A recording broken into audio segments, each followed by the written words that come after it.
Live. Hello, everybody. Welcome back. It's another episode of Adventure Maidens. Oh my goodness. It has been a hot minute since we recorded. This is officially the time we're back from our hiatus because I went and done get married. And that, I don't know. She's hitched. She did it. She did it. She's sorry, boys, girls, market. And everyone else. Sorry, everyone. Gob Harkenston stole my heart, and we just had to go get married. Guns. We just had to go get married about it. So thank you all for your patience as we were doing that. I'm not sure if you guys know this, but getting married is really stressful, especially when you don't have a lot of money to pay someone else to plan it for you. Hot dang. So very much appreciate that. And you know what? They slayed. We were there. Katie, all the maidens were there. It was beautiful. We cried. Yeah. Celeste was beautiful. Joe was handsome as ever. They were the perfect bride and groom. And I'm happy to say there was a great deal of Fae influence at the wedding, so don't worry, guys. It was all on theme. Fantasy all the time. I'm here for you. I know you expect that from me, and I'm here for you. But yeah, that means that we're back now. We're back on track, and we have some trials, some tests to resolve. As you can see, Sage is not joining us for this episode because we're continuing with our weird little theme we've set up, where we have one maiden and then another maiden who plays a fun NPC who helps out during these tests. So, Katie, thank you for stepping into the hot seat today. Of course, of course. Yeah, but with really that, excited for this. Yeah. Also very nervous. I know. You're in the hot seat right now, Nassim, coming back, swinging back in here after hiatus with your episode, the Test of Valor. Are you feeling valorous?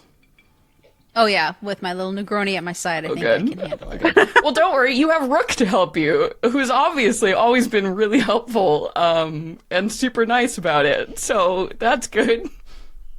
Yeah. We're fingers are crossed that we have Rook on a good day. A good day. And it's going to be a day full of valor. So much valor. I betcha. I don't know if you remember, but I don't think it's a good day right now. I think it's the same. No, there was a little. No, it's the same day. Yep. Sorry, well, I don't remember. So I think you had a little rest in the greenhouse. But yeah. You know what? We'll get into it. We'll do a recap. But anyway, hey guys, welcome back. It's another episode of Venture Maidens. We're a D&D/Tales of the Valiant RPG podcast and stream. I should say that this is an adult-themed stream, so you can expect, in general, content warnings for stuff like just graphic fantasy violence. We just keep a body horror content warning up just in case. I think for this episode, that should cover it, but be sure to check in the show notes right now if you're watching live, or the show notes if you're listening on the podcast, to see if we add any other content warnings that come up during this episode. But yeah, let's dive in. Hey everybody, my name is Celeste Konowich, and tonight I will be your dungeon master. Hello, I'm Katie, and today I will be playing somebody called Sweet William. Sweet William.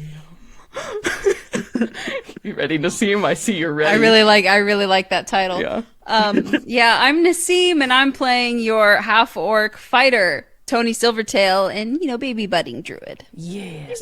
Oh, I will also be playing Rook, who is a ranger, humanish ranger. Yeah. So we were getting into it a little bit, but let's dive back in the memory banks and talk a little bit about what's going on. I can just do some general setup just to remind everybody. We are currently in the Blossom Court in the wilds, and basically our heroes came in. They got an invitation to see the Blossom Sovereign, so the Green Lady, the Queen herself, had invited these bold heroes to come and pay a visit after some nonsense a while ago, helping out a garlic princess. It was a whole big thing. But our heroes arrived with the help of Ravain, who is the emissary chosen by the Tsarina to basically set up some diplomatic relations between this court and the mortal realm. So they have convinced Tsarina Sariel that this is an important thing, and it is the time to start building friendships and understanding one another. So in that effort, here you are, traveling to the court. But of course, you can't just walk in the door. They pose that there are a bunch of tests, a bunch of like tournament-style trials that basically all of you have to endure to prove that you are even worthy to stand in the presence of her majesticness. So that is what you are all doing. You are all able to choose basically what kind of trials you wanted to do. We've already seen at this point, Aoife took on the test of artistry and passed with flying colors by this point. Lou took on the test of cunning by herself and has passed that trial as well. And then now here we stand. We have Toni and Rook who are co-teaming the Test of Valor, and following up shortly after this, I guess in the same time, like happening in the background, you sent poor baby Duke Ravainvarys all by himself to take on the Test of Virtue. So we do not know how that has gone yet. But here we are, the test. Do you want to tell us, because Katie, you were the last one to do this, so you want to remind us a little bit about what happened last time with the Test of Cunning? Sure. So Lou left on her own and was given a peony as a gift from the queen, and it gave her the ability to basically store my rolls. So I could, if I did really poorly, I could be like, now is not the time, and I could store it. Or if I did really well, I could put it in there, and when I really needed it, I could use it. Yeah. So she essentially was sent into a little maze that was a miniature to all those watching, where she would go and step through doors and be sent to random rooms with her companion, Orville, who took the form of a golden scepter that could speak to her and transform, sometimes correctly, into objects that she needed in order to get the keys that would let her advance to the next room.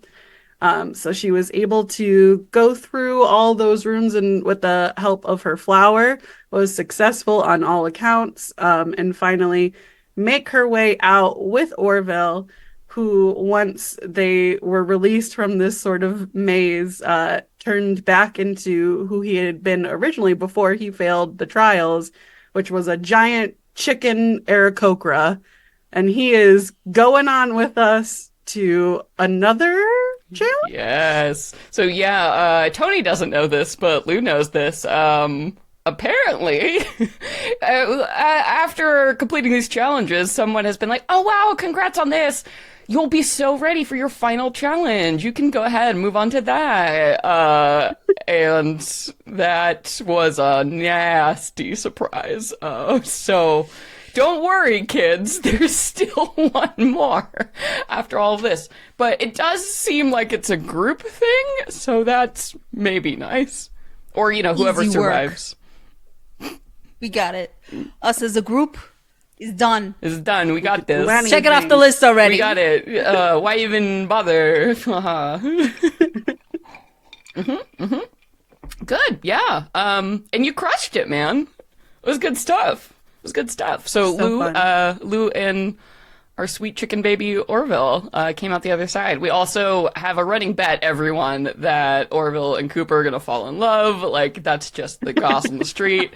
I'm just saying it now, you know, because I want to report to you the truth of what is happening. So that's that. Yeah, so pretty good summation. So here we are, diving into this episode. So, Toni, at this point, you have now been sitting in this, like, little greenhouse kind of green room space that the Blossom Court had set aside for quite a while. You have already watched Lou be taken away by the guards to, you know, deal with her trial. Then shortly after, you watched Aoife taken away to deal with her trial. And a little while ago, maybe an hour or two ago, Ravain had been taken now to go off to do his trial. And it's just you and Rook left sitting here waiting for yours to begin. As a reminder as well, before Lou was taken off, you had received this box of little gifts, so these living flower gifts from the Green Lady herself. So you still do have yours that was specifically given to you, a marigold. So do you want to remind us what that does, or do you need a refresher? the marigold was basically just a little HP boost. Yeah. So I get an extra, I can choose to, it holds 15 hit points, and I could choose whenever I take damage to transfer some of that damage over to the marigold. And if I were to bring it all the way down to 0 hit points, it'll be destroyed forever. So you gotta be careful. I don't want that to happen. Yeah, you gotta be careful. So basically, it can take a really solid punch for you if need be. And as a reminder, I'm able to like choose, like discern, like how 5 much? point. Yeah, cool. Yeah, but I will say, transferring it to the marigold, that's before any reduction bonuses. I don't think this is a thing with you, but like some people, like Aoife, when she's in her Fey form, have certain resistances to damage, which would have things. That doesn't happen first. First, it goes to the flower, and then it would go to you, right? Because the flower has no, special resistances or whatnot. Yeah, and what's nice about it too is that calculation. So it's 15 right now because you're 8th level and your proficiency bonus is 3, but actually as you grow in power and your proficiency bonus increases, this flower also gains more hit points, so it'll be more useful the higher your proficiency bonus goes. Assuming, of course, you stay in favor with the green lady who gave these to you, because if she decides she don't like you, then the flowers will absolutely die, so be good. Don't step on any plants.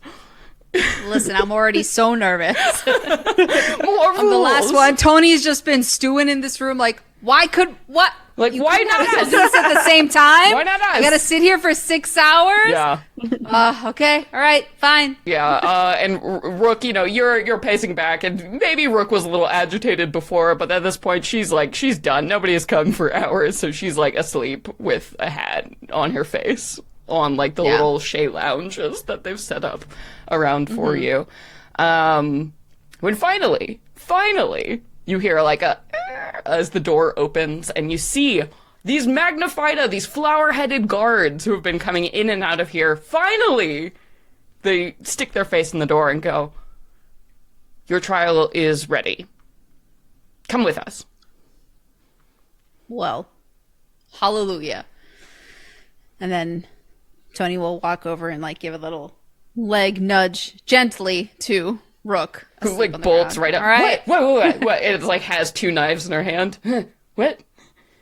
Their highnesses are ready for us to deliver our trial. Oh, thank God. Okay. Okay. She goes and cracks her back, because she's a hot 46 right now, so she got some of the the groans as she works it out. All right. Well, let's go. All right. And the guards just usher you out of this room, which you are probably happy to leave after hours being here at this point. And you are led down a very long stone hallway, and you can see that there are these big, beautiful windows that allow you to see the gorgeous just jungle foliage, on all sides of you. You are in the heart of the Blossom de Mesne, right? So it's just the amount of plant life, and you can smell it. It's everywhere you go, walking into, a beautiful greenhouse, just all the scents of different flowers and the moisture of the earth, and just, it's really lovely. It's really freaking lovely. Or it would be if you didn't have this huge unknown weight of a challenge hanging over your head. Yeah. And you are led in a very maze-like pattern. You take a left, you take a right, you take a left, you take a right, and you go down some stairs, you go up some stairs, around, circle about. It's a really long journey that you are completely sure if you were not being led, you would have no idea how to retrace your steps after a certain point. And it seems like you're walking for quite a long time before you get to a set of stone steps that descend down into complete darkness. And the only thing illuminating them are 2 sad sort of yellow torches flickering on the walls. And the guards look at one another almost nervously, you would think. It's hard to tell because their faces are plants, so it doesn't work quite the same. But they turn to you and go, "This is as far as we go. Please proceed." Just keep going down? Sure. Yep. Down, down, down. These torches, you said they were on the wall? Yeah, there's like sconces hanging there, and the torchlight is like oily and strange. It's almost like there's something oppressive in the air that's fighting to put them out, so they're struggling sadly against the darkness that just seems to be imposing itself up these stairs. All right, well, I just do a little check-in nod with Rook real quick. And Rook, like, takes her crossbow off of her back. Like, she's doing it slowly, like, checking, you know, if the guards are gonna react weird or get nervous about it. But they don't. They don't seem to do anything, so she just, you know, puts it in her hands just in case. And you see, you know, pulls the trigger back, loads of bolt, just in case. It's good. I like that. All right. Stay close. Okay. You know, I thought they said these were going to be, like, tournament-style events. Where's all the people, right? Like, that's the thing with tournaments. There's, like, people watching.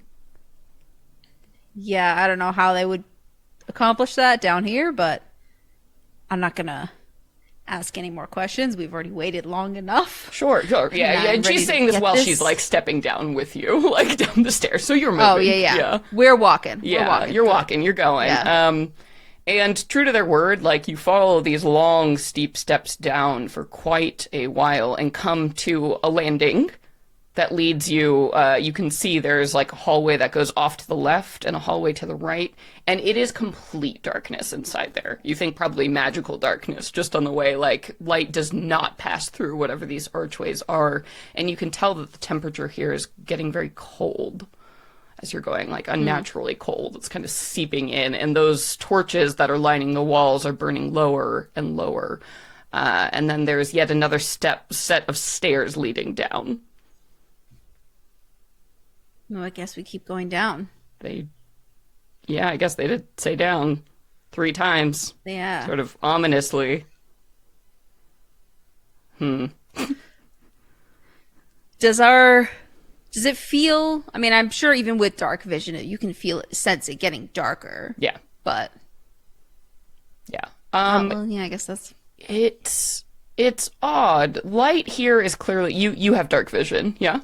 Okay, so it's odd, because the levels aren't really changing here. There is definitely something magical going on. This is not like yeah. normal ambient light, right? Like the fact that it is sort of the same like weirdness here is it's freaking you out. You get in the willies as you begin to like walk down the next set of steps, and then yet again you come to a point, another of these platforms where you can go left, right, or down.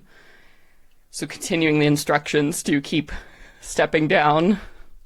Yeah, keep stepping down. I guess we're just making like casual conversation, trying not to like panic at the fact that we're getting deeper and darker. Yeah.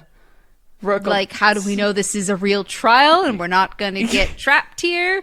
If they made us wait that long, couldn't we have just like watched the other Aoife ones? and Lou like do their thing? I don't know. I mean, I really Yeah. wish I knew where they were right now. Don't like any of this. And, yeah. Feels pretty weird. Well, I am glad you're here at least. So Yeah. Hopefully that means, you know, double the chance of success and not double the danger. You know, that seems like some fun little trick a fae would play. Right? yeah, we'll probably have to be considering those while we're down here too. Yeah. And you can hear it. She's breathing. She's doing efforts to like kind of control her breathing, but you can tell that she is definitely getting nervous as she naturally sort of falls in step, about like a half step behind you. and, has her bow out. So basically, if something was coming, she could fire up or over your head, right? Like around the sides. She just sort of naturally peels into this formation. Yeah. And you continue downwards, and now you can hear the echo of each step that you take leading down into this dark wherever you're going as it reverberates around the stone. And finally, your boot comes down on, the last step here, and you see like a chamber in front of you with like a vaulted ceiling. So something like it looks a lot like an underground chapel.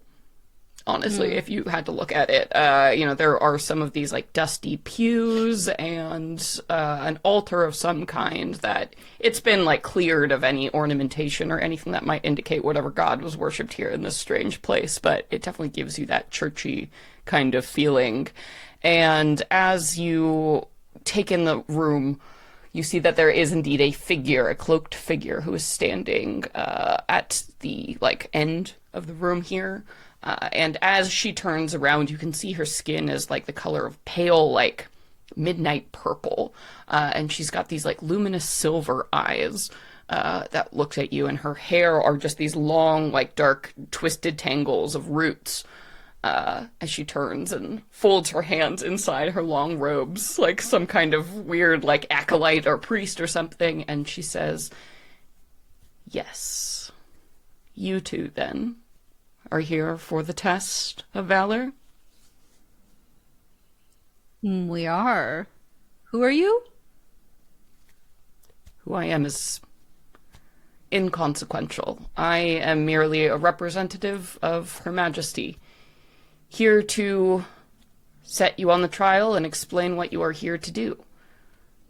You see, you are being given a most grave task. Something that the lady herself will be watching, but others will not. It is difficult to see where you must go. But we will be able to see, right? One hopes. Okay, great. Well then. Oh, and by the way, Yeah. I personally, I wouldn't call what I'm looking at right here inconsequential. Oh. Well, thank you, I suppose. Your trial is simple. The test of valor. All you must do is enter. And she like kind of steps to the side and revealing, the wall, like the back wall of where this chapel would be. And you see these double doors that are surrounded by this stone archway carved with symbols. They look really arcane and wizardy. I don't think either you or Rook has any context beyond like what that might be. They're not symbols you recognize, but these glyphs carved into the stone archway and these big stone doors that look like they have been closed for all time on either side. And this person says to you, "You must enter the tomb of the Forgotten Lord and retrieve his weapon." That is it. Can you tell us what that weapon is? I cannot. These are the instructions word for word I have been given to give unto you. All right. We're not allowed to ask any other questions, then, I assume. You may ask. I may not know much. I am simply a facilitator. But you certainly may ask.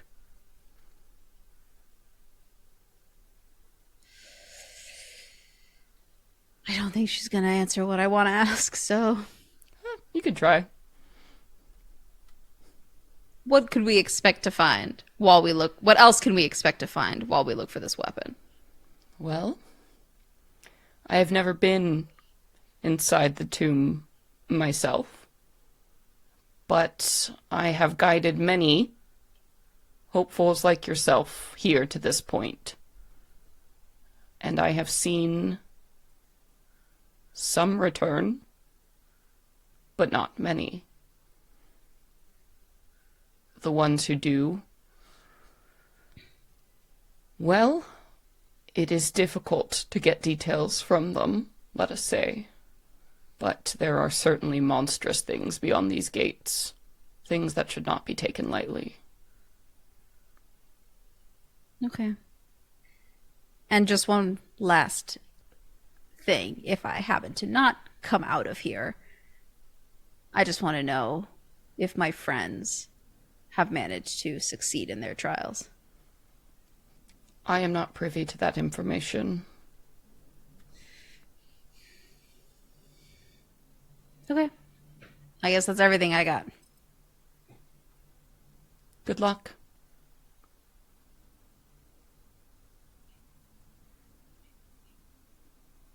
So we'll step around and go through those stone archway. Yeah, she just sort of watches you quietly do it with an expressionless face as you swing open these heavy doors. And, like, you go to, you're like, all right, pull it. Shit, right? As, like, the just heavy, like, multi-hundred-pound stone doors. And Rook will come over and, like, sort of, like, shove at the other one with you and be like, okay, thanks. Strange person. This seems great. This is super great. Awesome. All right. So you pull open the doors, and there is just darkness. Just a whole lot of darkness beyond. Yep. So what I thought. Neat. Neat.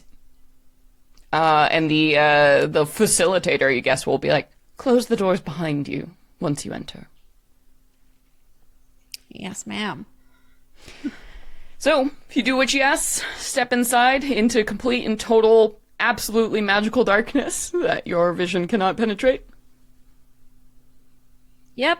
You know, I've actually been in a situation like this, but I'm sure a lot of other people have too. But It's creepy. Yeah, there's like a time I went, it was like a cave, like truly dark cave. Like, you're like, oh man, you don't realize how dark real darkness is until yeah, here it is. it's like putting me right there the second. Yeah, I was in a school trip to Catalina Island, and there's like a thing that they built Yeah. if pitch blackness, and inside is a whole bunch of weird mechanisms and Yup. things that happen if you step or trigger them. Oh my But God. you're crawling the whole time. You're in like a 4x4 thing. That's yeah, terrifying. Pitch That is- black. You have to navigate Yo. your way out of it. That so is this is exactly where what I this am is right now. like. Oh, Wait, terrible. that's a real thing? Yeah. Yes. That sounds like nightmare. I thought you fuel. were talking about Tony, and I was like, oh, what did we No. do? No. Nassim has been trapped in a pitch black maze on all fours, crawling her way out. I hate that for you. Yeah, that's horrible. I couldn't have done that. You're a badass. Top 10 list of things to avoid doing with your life. Yeah. Oh god. Yep. Anyway, so sorry. that happens. That feeling happens as you get inside, and as instructed, you know, you push one door, Rook pushes the other, and just there's the and that ceiling moment where it really that thin line of the pale light just goes out, and all you can hear is each other breathing in the dark. Rook, grab a hold of my cloak. Do not let go. Okay. Or should I tie you to it? We should figure out some kind of... I imagine you'll need both hands to reload your crossbow. Yeah. I guess. One of us has rope. Come on. Right. No, we both have rope. We both have rope. Yeah. You feel like at the end of some rope being shoved into your Yeah, hand. like I find the end of it and I tie it around my waist. I tie a knot. I wrap it around. I give like maybe like 2 feet, not a lot, 2 feet of slack between the two of us. I mean, the and- downside of this though is if one of us falls, the other is definitely going with them. So Well, we also have blades. We can cut it if we need to. But okay, maybe 4 feet of slack. okay. What about like a hot 5 feet? I feel like that's a good arbitrary number for some 5 reason. still fits within my range. We can do 5. Okay. Great. 5 is good. Great. Can Yeah, you I see wanna tie at us all? together. Can you see it at all right now? I know you've got magic orc eyes or something. I have nothing through magical darkness. Great. That's really great. All right, I mean, cool. Rook is the Fey one. They should have some kind of shit. I'm not a fae. I'm a Deal with this? human. That's the whole. Well- That's my whole deal. I used to be a fae. Would be nice to be a fae in a situation like this. I'm sorry. Nope, I'm just a dumb old human with no special powers. Except getting real old real fast, so, that's... Well, a lot of good my special powers are doing me right now, too, Yeah. so... Yeah. Okay, so what's the... Well, here we are. What's the strategy here? Clearly, I mean, nothing's just gonna attack us right now since we've been talking, standing in a dark hallway for a couple minutes, so... Well, once we are tied, we are moving Yeah. my sword. My hand is like on my sword's hilt, Okay. and I'd like my other hand to be out and like kind of lightly tracing the walls. Like I don't know how wide of a hallway are we? Yeah, can so we you feel can- that we're in a hallway? Yeah, you can feel sort of around the sides once you get situated and you're tied, and Rook will let you know, about 2 feet on my left, and you'll be like, oh, about 2 feet on my left, which means probably this is about a 5 foot wide hallway. Yeah, I think if we like spread across our little bit of slack, they're on one side feeling alongside a wall, and we are on the other feeling alongside a wall. All right. Just to see if anything turns or something. Yeah, you hear like a weird giggle come out of the dark, and then like a... Sorry, this is just really funny. You don't think this is like a weird... I've never been tied to a person feeling around. It's just, some nervous laughter. You know, I'm honestly kind of surprised this isn't some kind of drill in our ranks that we had to go through, because now I'm really wishing it was. Yeah, okay. All right. And you guys keep kind of inching your way forward, and you hear a, ow. All right, stop. And like a hand goes on your like shoulder, and just like there's a door or something right in front of us. Can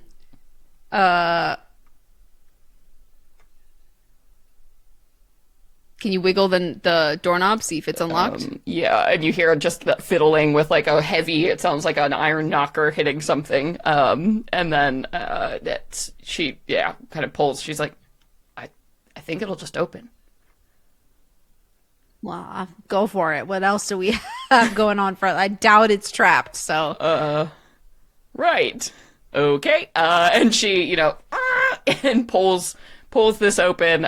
She's like, damn, they really made doors real good on whatever time this is from, and shoves it open, and you both like sort of blink like as some like torchlight comes in your eyes, and you're like, ooh, you like had just started acclimatizing yourself to like the darkness, so it's like really bright as you look, but the room in front of you is actually pretty lowly lit, but it is again quite a large room with like pillars on either side of it, giving you again creepy like inside a pyramid, mummy revenge sort of vibes as you're looking around this like tomb space. But as you look upwards, you can actually see that a bunch of the whatever the brickwork or stonework of the ceiling has been like caved in, and there are all of these roots that are just hanging down, creating this like odd carpet of branches and like raw earth just above you.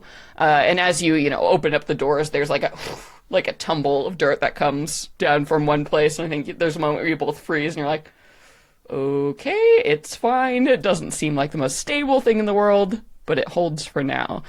And as you look forward, you can see that there are these two very unique pillars. They're much thinner than all the rest of like the support pillars in the room, and they appear to have just two like big ol' skulls sitting on top of them, and both the skulls are alight with this like red sort of ambient glowing light, almost like coals set in.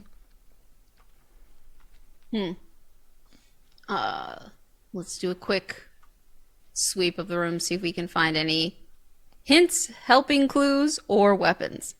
You want to sweep like this, or she's looking at the ropes around your waist. Yeah, okay, just for like a second. Take it off. Okay. And she like takes it off and hands you the rope. Doubles it back all around my own waist. Yeah, okay. So as you're doing a sweep, what do you want to do? Do you want to like investigate? You want to just get kind of a read of everything, which would be more like a perception? What's your what do you want to angle for? Investigation, perception. Katie, prepare Oh yourself. yeah, You're about to enter. we want to do a perception for sure. All right. So go ahead and roll me that d20. Let's make a freaking ability check. Get this party started. Play some motherfucking D&D.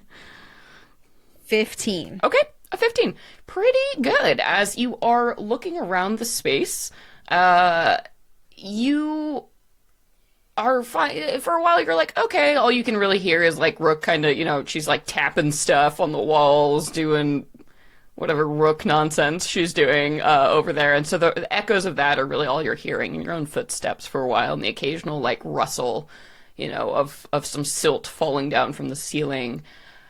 And then something catches your attention in a big way as you start to like, at first you're like, what is that? And then it's a scrabbling sound that comes from, and you notice like in one far distant corner of the room, all of a sudden a bunch of this dirt starts to fall as somebody, you can see like these green like roots all of a sudden start pushing stuff through as if someone is like digging down through the space, and there's a crash that follows very shortly after as like you have time to like prepare, react to that, and you see Katie, would you please like to describe Sweet William, who has burrowed through the roots to arrive?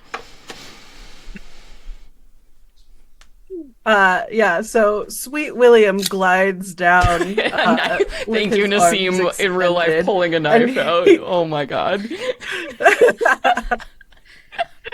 And he is a 6.5-foot tall string bean, essentially, of a plant with a big head that's just a tuft of a cluster of white flowers with little magenta bursts in the center. And he wears a very bright teal outfit with green details.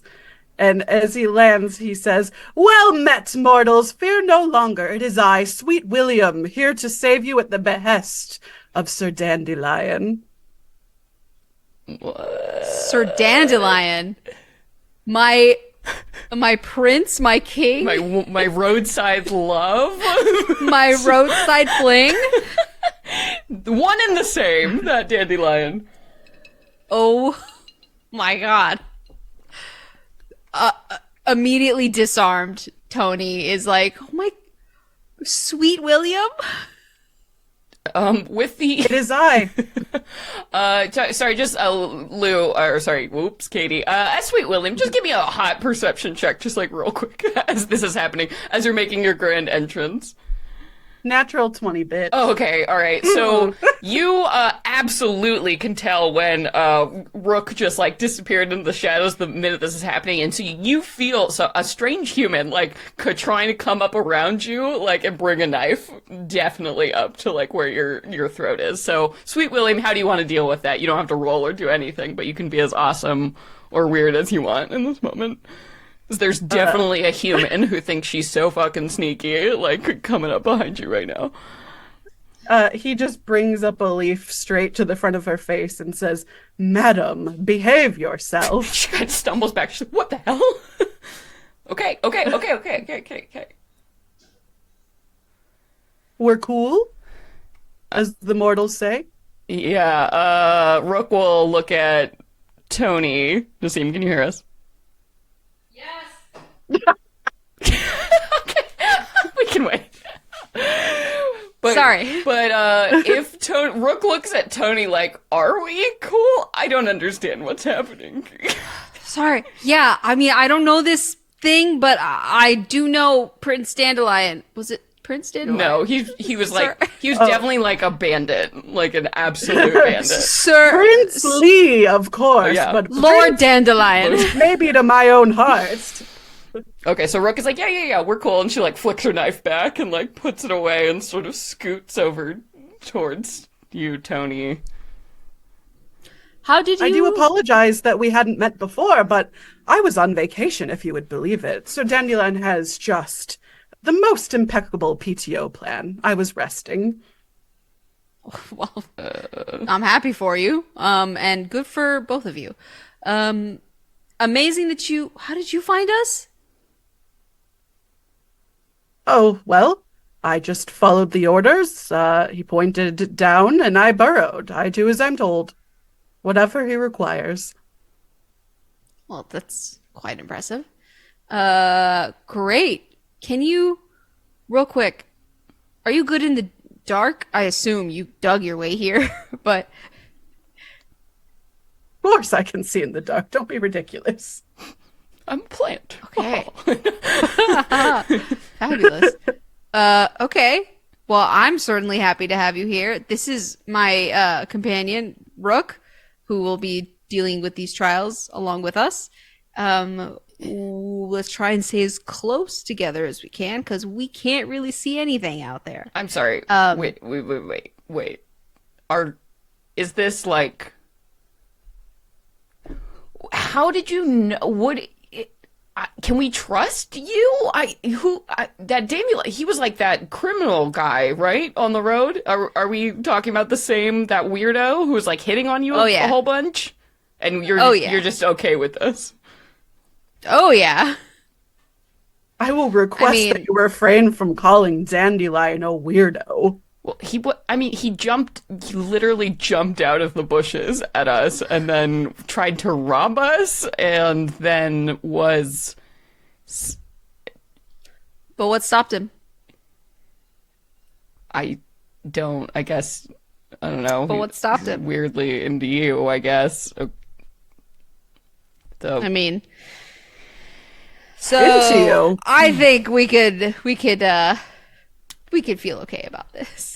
This is all just like Tony's ego taking over. This is fine. Oh, This isn't he's just suspicious like in any wants way. to protect me.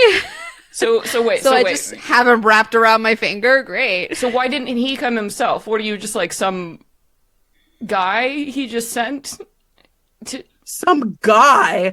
I am his right-hand man. I've known him since he was but a bud. We grew and flourished together. All right. Are you sure, Tony? You really sure? Well, yeah. I feel like Rook makes a pouty face, but she won't fight it. I feel like should something go awry, which this is no judgment on your character at all, Sweet William. I mean, how could you have a name like that if I couldn't trust you? That'd be ironic. But I think we'd be okay. You and me, Rook, and Sweet William. I think between the two of us, I think we'd be okay. All right. Yeah, I don't love this. I'm just gonna say for the record, and she like puts up her hand. I'm just gonna say for the record, I don't love this, but yeah, it's on the record. Whatever. Okay, fine. If he betrays us, I'm gonna say I told you so. Just warning you right now. You can tattoo it on me. All right. Yeah. That seems extreme. Sweet William is overlooking at the skulls and he turns to you guys, having completely not been listening to what you were saying. He's like, have you seen these? Quite spooky. Yeah, okay. So you're a plant. Are you familiar with what we should do here? This is a plant challenge. Right. Well, it's really more of like a seeking challenge, just constructed by plants. We are looking for a weapon that belonged to the Forgotten Lord? Yes. Do you know who that is, Plant Man? Do I know who that is? No, you have absolutely no idea. Well, actually, maybe Sweet William might. History, it's definitely not something common, but if you think he's paid attention to the bard songs of the Blossom Court, perhaps? Yeah, I feel like he loves a song and a good tale, so. a good song. Yeah. You are a bunch of merry men, after all. Merry plants. Thinly veiled Robin Hood situation, yes. Well, if it's a history check, I rolled a 15. Okay. So Sweet William, I think, you're going back through, you're like, it doesn't come to you automatically, so not something you're super familiar with, but you do think, actually, yes, you recall it was a ghost story, that was told to you before. Something to do with, like, the Winter Court, do you think? Like, one of because they're all spooky. They have all kinds of, like, weird undead. Like, their whole Demesne is basically, like, an endless series of crypts. It's, like, super weird. It's a running joke on the Fae how weird that is. And, there was one of these dead ghost guys or something. Basically, it's somewhere you can send mortals to, like, punish them if they get lost in the nameless crypt. And that's the thing, because once they go there, nobody remembers them. That's the whole punishment angle. They, like, get lost there.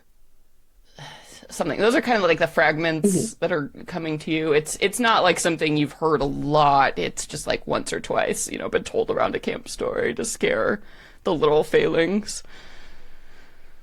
Well, me and my friendly fellows have heard a tale or two in our time, but it's just all vague ramblings in my head of ghost stories, of people lost and forgotten.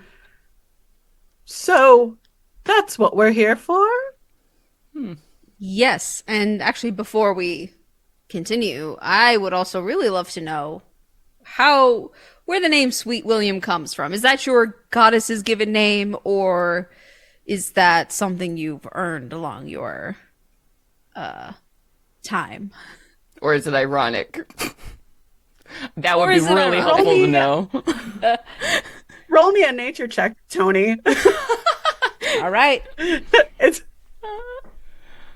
I love when PCs ask other PCs to roll checks. This is extremely fun for me, Celeste, the Dungeon Master. Well, I literally couldn't have done worse because I have a -1 on nature somehow. I would say, I think in this instance, you can use your herbalist proficiency instead, if you would like to do that. So you can roll with, like, your proficiency bonus. This is a time where I think your herbalist tools could serve in place. Like I said, I couldn't have done worse. So even with a proficiency, I rolled a natural 1. So he's just like, I've just always been Sweet William from the beginning of time, as long as I can remember. Rook, Is it yeah, not? I see that about you. Rook is like, yeah, that's I get that's it. some Fae shit. That's kind of how that works.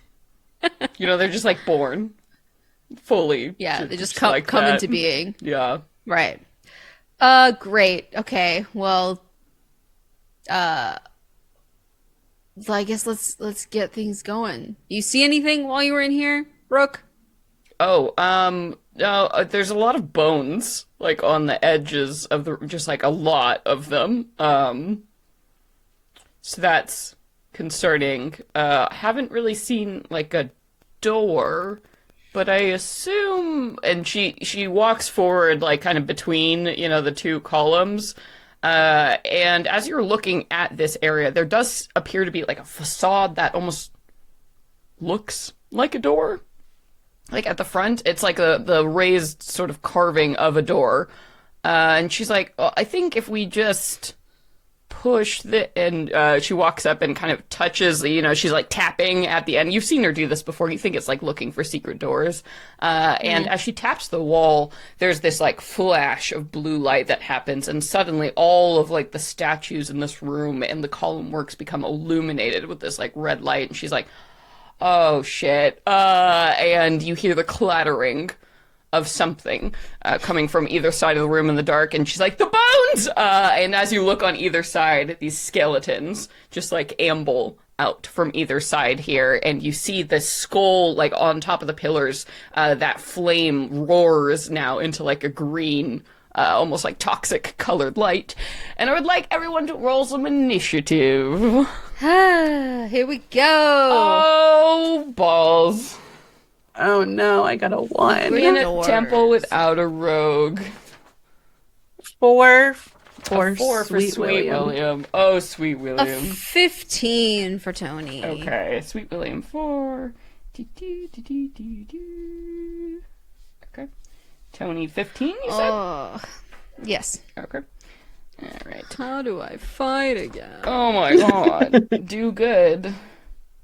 Oh man, Rook got an 8. This is a hot bag of mess. That's what this is. Okay. Oop. Well, skeletons are doing great. Unfortunately. Okay. Alright, so you see 2 of these things are like ambling out, and as they're coming together, you can see that they're like actually forming, like as they're done. So whatever these like pits of bones are that are on the side, it's like something is sort of pulling them on puppet strings to like assemble into these things, and you can see their eyes are alight with that same green flame from those skulls atop of the pillars here. All right, cool. So we're gonna dig in, and the Skelly is gonna get a turn first, but Just imagine how weird this must be for Sweet William seeing bones. He's like, what the fuck's a bone? what is that? That's disgusting. Yes, because these are That's inside of you? humanoid bones, yes. So, you know, it could be orcs, it could be humans, but it's certainly not Fae, because Fae just, like, turn into dust when they disappear. That's, like, normal. So what the hell is this? So these are some mortal bones, and they're gross. You don't deal with it. You're a plant. You're an evolved species. Icky. Yeah. Icky mortals. Icky. Why? Ugh. And you just have meat on that? Gross. So gross. Organs? Ugh. But honestly, though, disgusting. So as things kick off, one of these skeletons that was just like coming up from behind, and part of the surprise just makes this like leap out, and we'll call it the one from the right side. So actually, Toni, as it's like coming down and trying to stab you, you want me to give us a detail like that sets it apart, like a visual thing? It has like one, perhaps this was like a half orc or full fucking orc, but it has one massive like bottom fang coming fang. out over its Cool. head. Yes. All right, so this Fangy. this one creature, Fang, comes out and is like leading towards you with that tusk as it's going in, and just like leaps full bodied, like intending to tackle you. It's got this like rusted, you know, corroded sword in one hand and some like shitty half pieces of armor. So apparently in that bone pile as well, there's the remains of whatever fallen heroes have tried to do this before, as it flings towards you, and let's see what it do. What it do, Baby boo. what it do. It gonna do a short sword, stabby stabby, trying to get you that tetanus. A good tetanus. Ooh. All right. Ooh, I'm up to date on my shots, son. Ooh, yeah, 13. So I think that's what that is, the power of medicine, being like, nope. No, thank you. Yeah, how do you deflect this thing as it's like trying to like just like dog pile grip you? I'm also reaching for my sword, so I think at that point I've reached like a crouch enough that I like kind of just like boxer dodge, sweep under, and like squat to dodge it. Nice, yeah. So you easily avoid that. But Sweet William, another one is coming for you at this point, because Rook is standing up on the dais and she just activated all the bullshit. So she's like, sorry. This Skelly will have to make a DC 12 Wisdom saving throw, Okay. or pick a new Willy. target. Oh no, I got a Really? 15. Oh wait, DC, sorry, 12, you said? 12, yeah. Okay, it did. It did attack. So the skeleton, it comes down upon you. And tell us, because this is an ability the Magnified have, so what is it about you? What is, like, you have, like, an anime eye moment or something that, like, makes people not want to attack you? What is Sweet William's special? What does it look like? I think that since his head is just like a bundle of little flowers, they just like pull in and then puff out just this smell of like that's visible too. It's like a glittery dust that almost moves the head away with it. Yeah. And so there's this moment where, like, oh, glitter dust and, like, beautiful smell. And I think Toni and Rook are both like, oh, wow, that's so nice. But as, you know, the glitter pollen like falls on an empty nose with eyes whose sinuses have long been burned away. There's no effect, and it brings down the short sword on Sweet William. Oh no. So will a 15 hit ya? It does not hit. He just dances out of the way. Yeah. The tragedy of your power not working, and you just deflect it with your leaf arm. All right, and then Toni. Oh, yeah. Immediately a big Sweet William fan. Yeah. My Willie. Love you. Oh, my boy. My sweet boy. Toni, it's your time to get some vengeance. So there are two skeletons, and they both, like, right up in you and Sweet William's business. And then Rook is probably about 15 feet away, like, at the top of the dais, ready to shoot some crossbow. Are we all within 5 feet of each other, including Sweet William? Not Rook. But you, Sweet William, and the two skeletons are, yes. I believe I should have reacted when that skeleton attacked Sweet William. Okay. That's okay. It missed, so it's okay. Oh, that's right. I Next guess time I did you'll not have hit. my back. I forgot. Okay. Then we're just gonna straight up attack that motherfucker. Yeah. The skeleton I just dodged, Fangy. Yeah. We're gonna attack him. Before you attack, Sweet William pulls out from his pack a small little dandelion yellow volume. And he's going to use his reaction. He'll say, Dandelion has bid that I relay some messages of encouragement to his new friend. Behold his eloquence. And I will roll on my chart. I'm so excited. And he pulls it out and reads it. Let's just say we've got today and do what lovers do. And he just looks over. I think, and then bewilderment. Yeah, Rook looks over, and the skeletons look over, and there's a really awkward moment that hangs in the air between everyone. Woo! Yeah, that's You're gonna get a quite D4. some words of encouragement. A little, the smallest amount of embarrassment, but mostly pride that, like, she's gotten someone to write her these things in battle of all times. Like, when she's shining her brightest. Yeah. I love this. I love this for Toni, and I'm kind of falling for Dandelion right now. So, yeah, did you hear the mechanic? So you can I can use it to give you a D4 to any roll, so you can add it to your attack roll. But does that mean as well that I can do it later on and have it add to damage too if I want? Oh, and literally any roll. So Dandelion has given you a bag of book of sayings that will inspire you, my darling.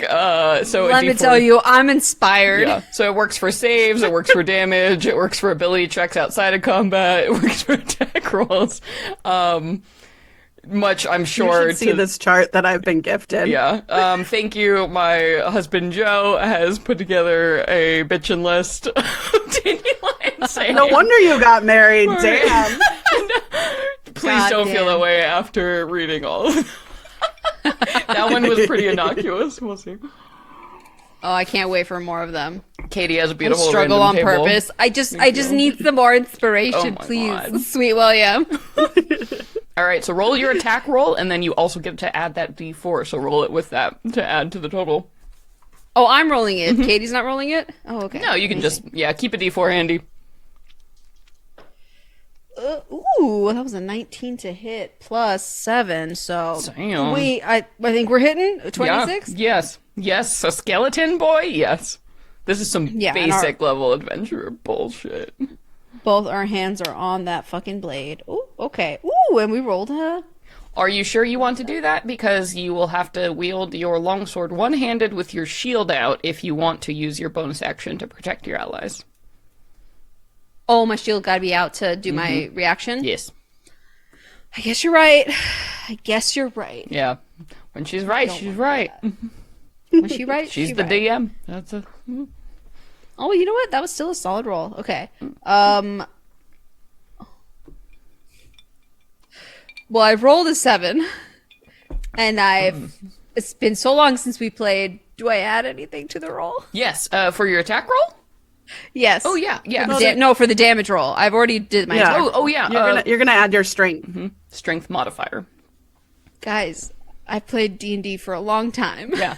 And I still forget the basic ways of how to play. And your Girl, we sword got is you. magic now, yes? It's a Oh, longsword +1. +1. Yeah, but the +1 is for attack. And it's not damage. for damage. And damage. Do I have that written down? I'm sure I do. Oh yeah, it says right there, +4. So Yeah, 11? if your strength is 16, so yes, it should be 3 + 1 from the magic. Yep. So yep, There you yep, go. yep. +4. So 11. 11 damage. Nice. How do you want to destroy the skeleton? Oh, it's done? Okay. Well, I'm decapitating it because I've done the dodger or the boxer block one way, and then as I recoil and come up the other way, I'm swinging my blade from below up to the right, chopping its essentially like right shoulder blade and head off. Yeah, so you're like, not today! And you see its ancient bones just like shatter right into dust, and like the head goes flying back, and hits a wall, and there's like a clattering sound as it goes and moves away, and the skeleton just like disincorporates into a pile of bones, on the ground in front of you. Rook's like, all right, nice. Nice. Quick question. Actually, that D4, since I didn't use it, can I save it and use it for the next thing I do? So technically it would be for that roll because it's a reaction, but don't worry, Sweet William has plenty to give, so... Oh, okay. Don't feel bad I about will it. use them immediately then. I was like, I don't know which one to use it for. Yeah, so it's not like the weird bard thing that Sage does sometimes where you could like hold on to it. It's something that like it happens immediately with the roll. Right. Okay. Sorry, Dandelion. I was just so enamored by your words, I couldn't move. It's all good, but you do have that other skeleton is still here. So with your multi-attack, you can certainly go ahead. Oh, and... yeah. With my extra attack, I will... Then, you know what? I'm going to use my D4 for the attack itself. Okay. There's that. So it's 2 plus... Ooh. Oh, sorry, you spent your D4 for this round. So you don't get the D4. It was on your attack. Not on my extra attack, though? I can't use it? No, so you get Because to I use get it the one extra. time. It modifies one roll, and then it's gone. Basically, I pick the roll, and Yeah. you have to use it on that roll immediately. Yeah. Oh. So Sweet William used it on your attack roll. So you would have had a D4. Okay, well, sad. Well, then I guess I roll a... Don't worry, there are plenty, but the reaction Yeah. is only once per round in combat, so... Yeah. I then rolled a 13 to hit. Okay, a 13 will just do it. Ooh, okay, brilliant. Where did I just put... Okay. Da-da-da-da. Ooh, that's plus 6 damage. So 6 damage on top of that. Okay. Yeah. All right, so you give a good old smack on this skeleton. And Katie, why don't you pick a detail about this one that sets it apart? The skull has a big crack in it, the shape of a star on the side. Oh, star skull. Okay. Stellar skull. Oh, starry eyes. Okay, so starry eyes, you whap them. You whap them for 6 points. But he doesn't go down, but he staggers back, with that, the impact of your full swing, and loses some bones in the process, but is still up. And starry eyes is gonna go ahead and use a reaction to do a counterattack, because this ain't your normal D&D skeleton. This is a Tales of the Valiant skeleton, motherfucker, and we have reactions here. So here we Come go. at me, boy. Counterattack. Come at me. When a creature the skelly can see hits it with an attack, it can make one short sword or short bow attack. Yes. All right. Oh, fuck. Okay, 19? All right. Starry eyes. Yeah. Here to bring the pain. Oh, wait, no, I do have my shield out. Wait, an equal hits, Yep, though. if it meets, it beats. Yeah. All right. So it's like, yeah, and you're like, surely not. Oh no! As like a tetanus sword slides in just over the top of your shield. Ow. Ow! No! Stop it! So that is going to be only wow, shit. Okay, he's actually rolling pretty good. 5 points of piercing damage. Oh, okay. Our marigold will happily cover those points for me. Is there, you get to decide right now, is there a reaction? Does it glow? Does it do anything cool? Do you hear the power of the moonlight? Like, what's up? I feel like as I am struck, the marigold somehow like releases a little puff of like pollen, and it creates this very small little shield and creates a little vibration in the air, and then the pollen gets sucked back into the marigold, and you see one petal fall off. I think we maybe decided this last time. You're wearing it somewhere? Was it in your hair or like in your breast pocket? I thought I had just like pinned it to like the lapel of my thing. So you see it, and it was like, this vibrant, beautiful sunshine color, and you see that, kind of dims and darkens as some petals drop off, but it's still going strong. But yeah, it's going to eat that. So make sure to mark that on your sheet for this encounter. Yes. Okay. Cool. And then anything else from you, Toni? You have a bonus action if you do want to activate your nonsense. My action surge? Oh, no. Well, you could also just, as your subclass, your fighter's stance or whatever it's called, to give everybody a +2 to AC. Yes, I like that. I will do that. Cool. Thank you for the reminder. Yeah, so your Legionnaire subclass from the Venture Maidens, it's like you have to spend a bonus the bulwark. action. Yeah, Bulwark, yeah. So, and then until the start of your next turn, everybody, including you, within 5 feet of you will get +2. And that's right. Now you can also spend your reaction from that ability to make something hit you instead. If you don't want to choose to use your feet to get a reaction to attack. So. If I don't want to choose my feet, yeah, so you only get one reaction, so you can use it to basically either make the attack or spell target you through your Bulwark ability, through your subclass, or you can use your feat that you just picked up to make a reaction attack against it. So basically it's like, do you need to defend or do you want to make an attack is your choice that you've set up for yourself. Oh, yeah. I'd prefer to attack, so that's the... Cool. All right. Defense stance. Whew. So you're ready. You are bulwarking it. Bulwarking it, girl. And then Rook is going to go ahead and fire, her crossbow shots now into Starry Eyes.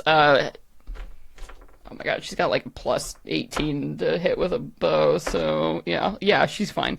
Like they double shot, right, and double tap as she brings down Starry Eyes, and you see, collapses, bones strewn everywhere, and there's like a moment of, okay, we good? Yeah.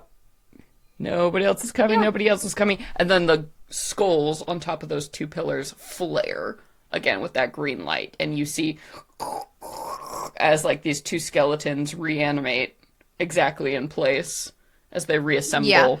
Bone matter coming flying from whatever these side pits are on either side, and you hear "ah shit" again. As Rook says, Rook. Maybe you want to finish opening that door, see if anything actually comes from it. There's no door. There's no door. There's no handle. Like, I don't know what you want me to do, she says in this moment as we come to Sweet William. There's no handle. Like, Sweet William's still It's a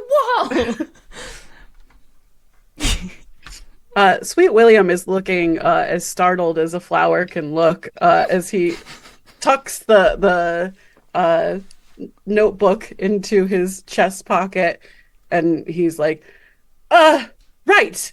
The skulls, they're terrifying. I will attack those.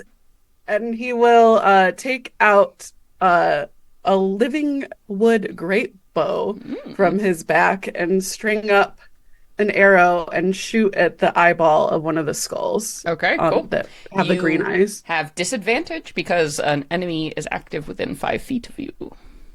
What? Okay. Trying to string a longbow while a skeleton is in your face? That shit's hard, yo. Well, that's 2 8s plus 5, 13. 13. That is exactly enough to hit this these skulls sitting on top of the. Oh yeah. Whew. All right. That's going to be 12 points of piercing damage. Okay. So you fire off one of these arrows, and you do a significant amount of damage, left or right. We'll go right. Okay. So you do a significant amount of damage as you're looking at it. You can see the skull you impact, cracks and like has little spider cracks all through its form, and the light kind of flickers, and there's like a little like flicker action stumble that happens with starry eyes as you're doing so. The skeleton who's animated, you're like, yes, there's clearly some kind of connection there. But the skull still remains intact, blazing, kind of now spewing this green fire, and now that its eyes are kind of fucked up. It's not as cool or as metal as it looked before, but clearly something is happening as the system is breaking down. Haha, multi-attack. I'm gonna shoot it again. Sweet William, bringing the pain. All right, that one's going to miss 'cause I got a 7 on that one.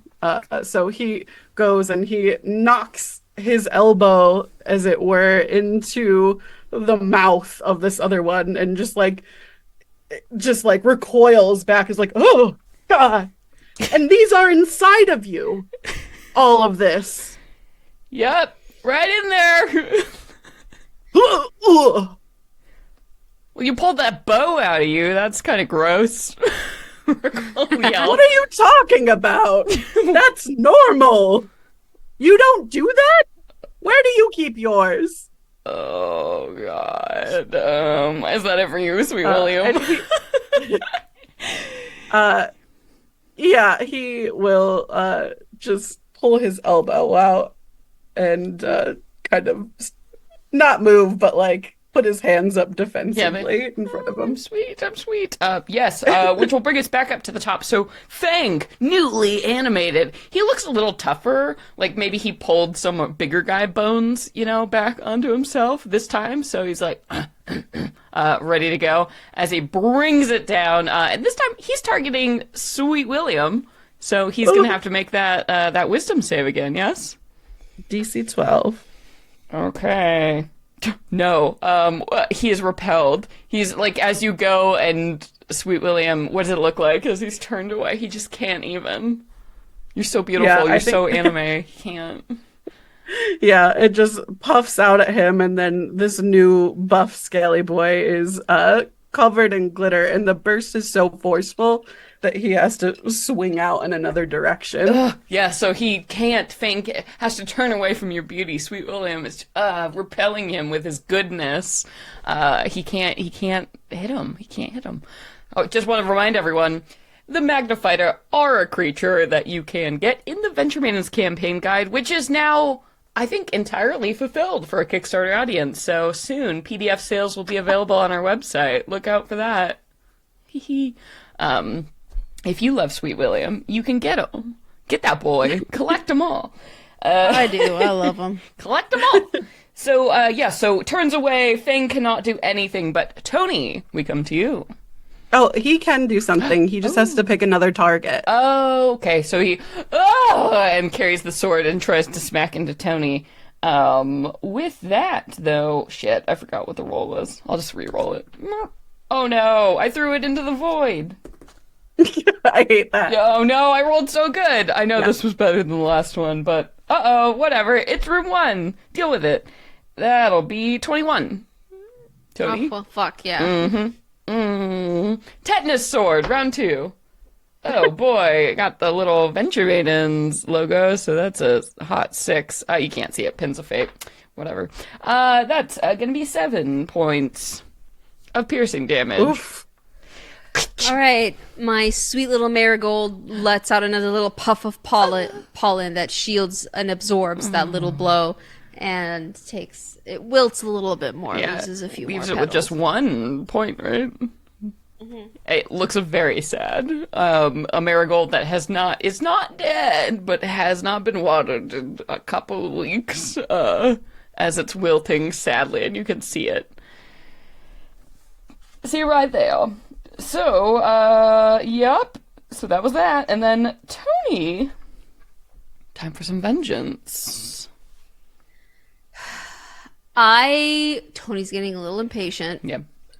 And is like, fuck this skeletons. Maybe it's just these skulls I gotta destroy, which she's gonna strike for one of those. The other one, the one that's not next to where Sweet William is fighting. Yeah, so the one that Sweet William struck seems to be looking pretty shitty on the right side by Rook here. And then the one on the left has not taken any damage whatsoever. Mm-hmm.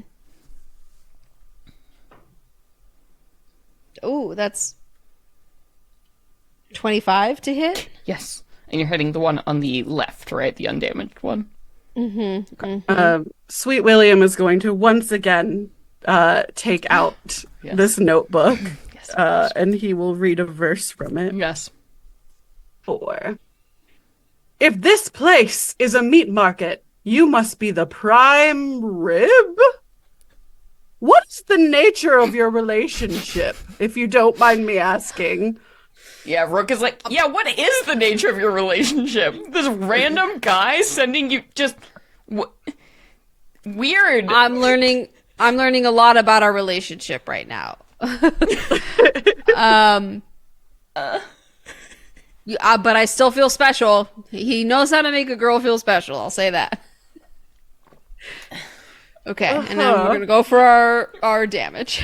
Rook also makes... Is that also a D4? Is it always disappointed. plus a D4? It's always a D4. Rook also Yep. makes a disappointed Right. sound with you, Sweet William. You feel like you might have a comrade in this room who is not a fan of this relationship. That's 12 damage, please. All right. Yes. So you deal a shitload of damage to this skull, almost exactly the same as the other one, which now, so you can see it cracks and like the light is glowing around it and stuff, but it is still remains intact, so not completely destroyed. So an extra attack. Oh my! It's like I was How about built for that? this. Wow, it's either up there or down there. Yeah, I don't think this hits. Because, yeah, it doesn't. It's a 9. A 9 will not hit, unfortunately. Unfortunately. So you go wide as maybe, these glowing bursts of light. It's just so confusing and hard. But luckily, we come up on Rook's turn here, and she goes ahead and just instantly shatters the same one that you've been targeting, Toni. So the one on the left just gets a big old batch of blown up as she destroys it, and as she takes out the left one, you see Fang just once again disincorporates, falls to pieces, and then like this green noxious light eats away at those bones on that side. Swear to God, if you motherfuckers get the fuck back up, I'm gonna go ape shit.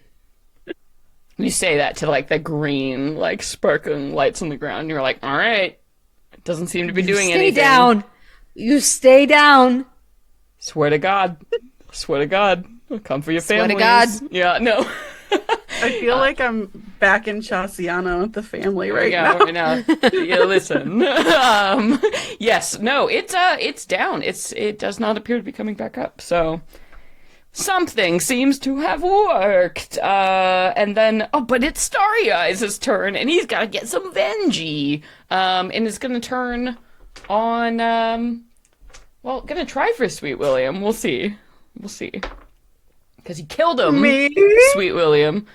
Oh, my wisdom check. It's an 11. Just under, I think, what I need. Can't possibly. Turns on Toni. This happens. But also, that's terrible. An 11 will not hit Toni. So it's like, oh no. It has to deflect and bangs, like, impotently against your shield. And then, and then that will lead us down to Sweet William. It's time. Finish it, Sweet William. He clamors and puts the notebook back in his pocket. He's gonna go to shoot for it. Nice. That is a 16 to hit. Okay. 16 will absolutely do it. I'm assuming you're hitting the skull on the pillar. Yes. Yes. Yes. For sure. And that's gonna be 8 damage. All right. How do you destroy it? Like, what is your beautiful, lovely leaf shot? I think that he just like bends back in a very unnatural way to a being with bones. A Matrix to move, yeah, avoid, for yeah, sure. just completely bendy bones backwards to get a good shot clear of Starry Eyes. And he releases it with a puff of that pollen, and it just trails behind it with a glitter trail as it just crashes into this thing and bursts it into a million pieces that refract on the glitter. Yes. It's incredibly fey magical as just you destroy the second skull on top of this pillar, and with that, both skulls shattered.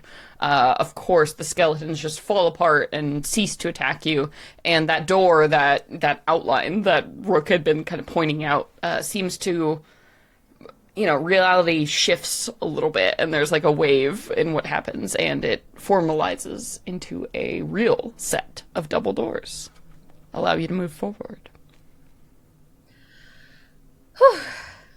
Well, I don't know if we'll be seeing Lord Dandelion after this, or, anytime soon, but I imagine you will, so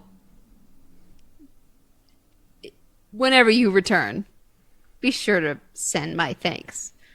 My very warm and grateful thanks. Really? Rook says is that really? It's always good to keep him on your side. I think that that might get lost in the mail. Actually, Sweet William, I kind of like you now. Just gonna say that again for the record. It's nice to have someone sane, sort of, on my side for once. This is, What the fuck? What do you mean? Where did this come from? You're just liking weird things. A flower man sent you in a bag, I guess. A book. Like, what is? Well, yeah. Why wouldn't I? I don't know what. Keeping me alive. Yeah, sure. Okay. Why wouldn't you? Keeping you alive. Yeah, that's nothing that any of us not plant people have ever tried to, can we just fucking open the door? All right, let's just open the door. Just open Yeah. Okay. You see Sweet William is following behind you, but he's taken out this book and is reading through it. And it's like, oh, my word. Oh, Good gracious, Green Lady. I'm sorry. These aren't mine to read. Right ahead, ladies, if you would. yeah. You are women, right? Yeah. Yeah. Yeah. Okay, just checking. checking. Gender is weird. Yeah, gender is weird to plants. So yeah. I didn't see a stamen, but I didn't want to assume. Right. Yeah. They hide it. That how do you know when they hide it in their clothes? Ugh. Mortals. There's bones in there. Who knows what else? Yeah. So Rook will just petulantly, shove open the door, just feeling her feelings, as it opens up, and you see the next chamber beyond. And as you look around, you're like, whew, prepared for danger, any signs of weirdness. Nope. It's just a square stone room, and you see that, hanging on the walls of this room are a bunch of mirrors. Golden, gilded framed mirrors, almost covering every surface of this room. And in the very center, there's a raised dais with kind of a big stone, almost looks like an anvil, and a golden sword that's just been shoved in there, like a sword in the stone sort of style, 24 karat, big old golden weapon right there. Well, I'm going to take a wild guess and say that might be the weapon we're looking for. Yeah, that seems pretty promising.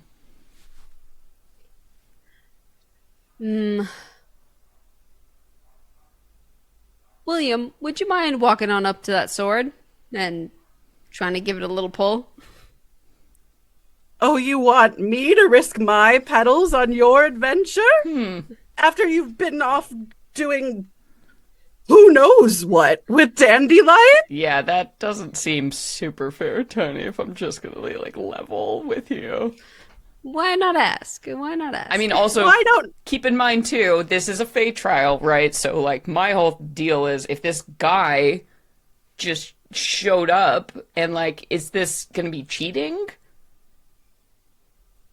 Right? okay, that's a good point. Right? And, Yeah, like, that's a good we point. have to complete the trials, and we were the people to... I kind I of will- forgot people were watching because there's nothing here for us to assume that they are. But okay, yeah, you're right. You're right. Okay. Tony will walk up to the golden sword. Okay. Tony, as you walk up to the golden sword, you see on the dais immediately, like you take, your first step up to move towards it, and you see a golden script appears around, like, the lines of this sword, like a beautiful circle that kind of hovers in place. And the symbols for a moment don't make sense, but then they change and shift to common, so you can read them. So clearly this is some kind of spell that is active. Allowing you to understand. And you can read, "Woe upon ye who takes this blade, a curse ye shall suffer till the end of your days."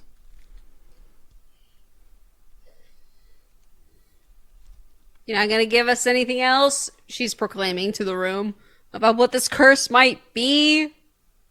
Oh, sorry, did you read it aloud? No, I didn't read Oh, it okay. aloud, but she's reacting out Right, loud. yeah, out loud, and, there's no response. Sorry, what? And Rook will step up behind you. Well, if there's a curse, I might as well take it, Why? because I'm already cursed as shit. Like, what else? Well, that doesn't mean that you should just take it. You don't know how. You're dealing with enough. Like, why do another one? Because I'm gonna- no, and Rook will, like, actually, like, grip you, like, really hard. She's like, no, like, I'm done. My life is worth nothing. You're like a hero, so no, you shouldn't Barely. No. take that. We'll probably figure out something. You've already got enough to deal with. No. Like I said. No. So No, we're not no. arguing about this. Tony's just gonna go and reach for the sword. No, Tony, like, no, and she will, like, stop. She will physically try to stop you and be like, Tony, no. Like, if you'll fight her, she's like getting, like, aggressive, like wrestle move, like. Okay, No. we're fighting then. Like, back off. You don't need to do this. You don't need to keep taking on other people's shit. Like, you're not the reason that we've come here from the very beginning. I've been the reason that we've had to deal with any of this face shit. So let me just do No, this. but real Tony, quick. you still have a fucking life. I don't have a life. I don't deserve any of, like, stop. This I had isn't my a life. chance. This isn't a life. You didn't have your no. All right. So what do you want to do? An opposed grapple, or she's trying to, like, Yeah.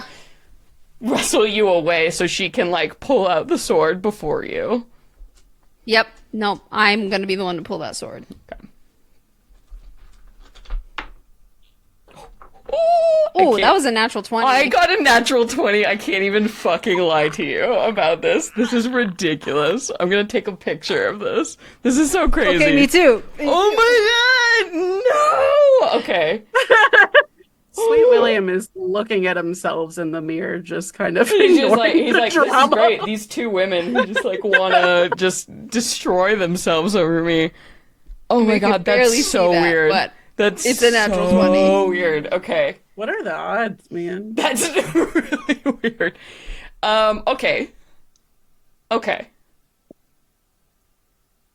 So she's there's like I don't know. I guess it's like one of those absolute like two total like karate masters, right? Like trying to like move around, and you know the fight like takes you off, like you're around the sword. Yeah, you fall down the dais. Like at this point, you know you're like both clearly very capable, fighting trained, about the same size.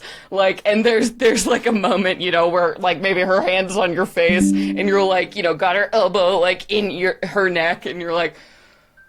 Okay. We're entangled. Yes. Let's just do it together. But, no, like, I just want to... No, I don't care what you want. Let's But just listen, do it together. No! Okay.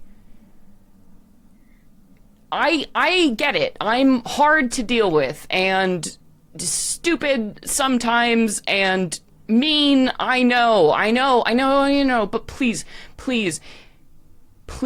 if there is one fucking thing I've learned in this world, please, of being mortal, and it's only been a short while, is that it's so precious and so short, and I'm not doing it great. I know that, and I know... Please, Toni, let me do this for you. Please. I've literally never said that before. Please don't do this. Can I please do this for you? Can you... And she's looking like full ass into your eyes. You know, you're like strangled and her face is like smushed against your hand. Yeah. Please. Her face smushed against my hand. She is going to soften the grip on her face specifically and like stroke it a few times instead. Rook, I hear you, but I'm not letting that happen. But listen, The most I can do is do this with you. You don't always have to be alone when you protect people. Please, just do it with me. Be here with me. We went through all of this together. Just do it together. Let's finish it together. That's all that's all you're getting from me. Otherwise, I'm going to keep fighting you. I'm not letting go. I know if there's anything I know, it's how cruel a curse can be. And I don't want you to take that. I think it's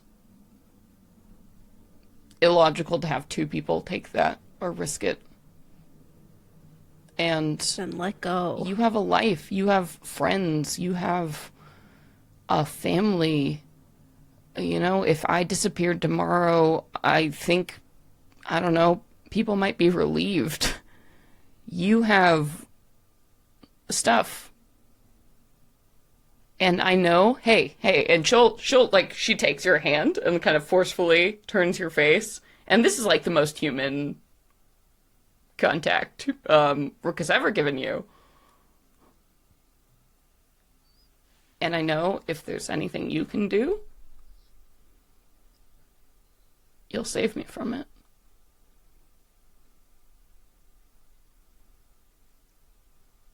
I know that about you.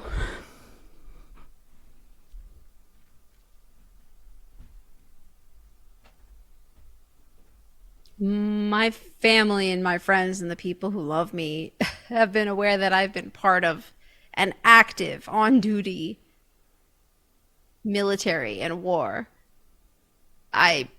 This is why I do this. This is why I'm still here. I may not have been, I guess, military by your mortal standards, but that's pretty much what I signed up to do, too.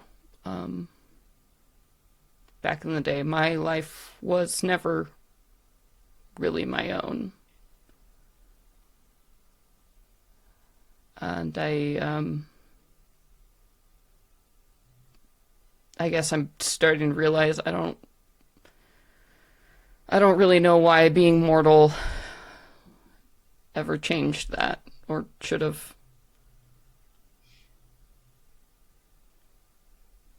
Just from one, I don't know, soldier to another, just please let me do this. I need to make some kind of other, I don't know what's appropriate right now, but some other check. Because Tony's not backing down. Okay, what do you want to do? You trying to intimidate her, coerce her, persuade her, trick her? I don't know if I have the upper hand on any of those.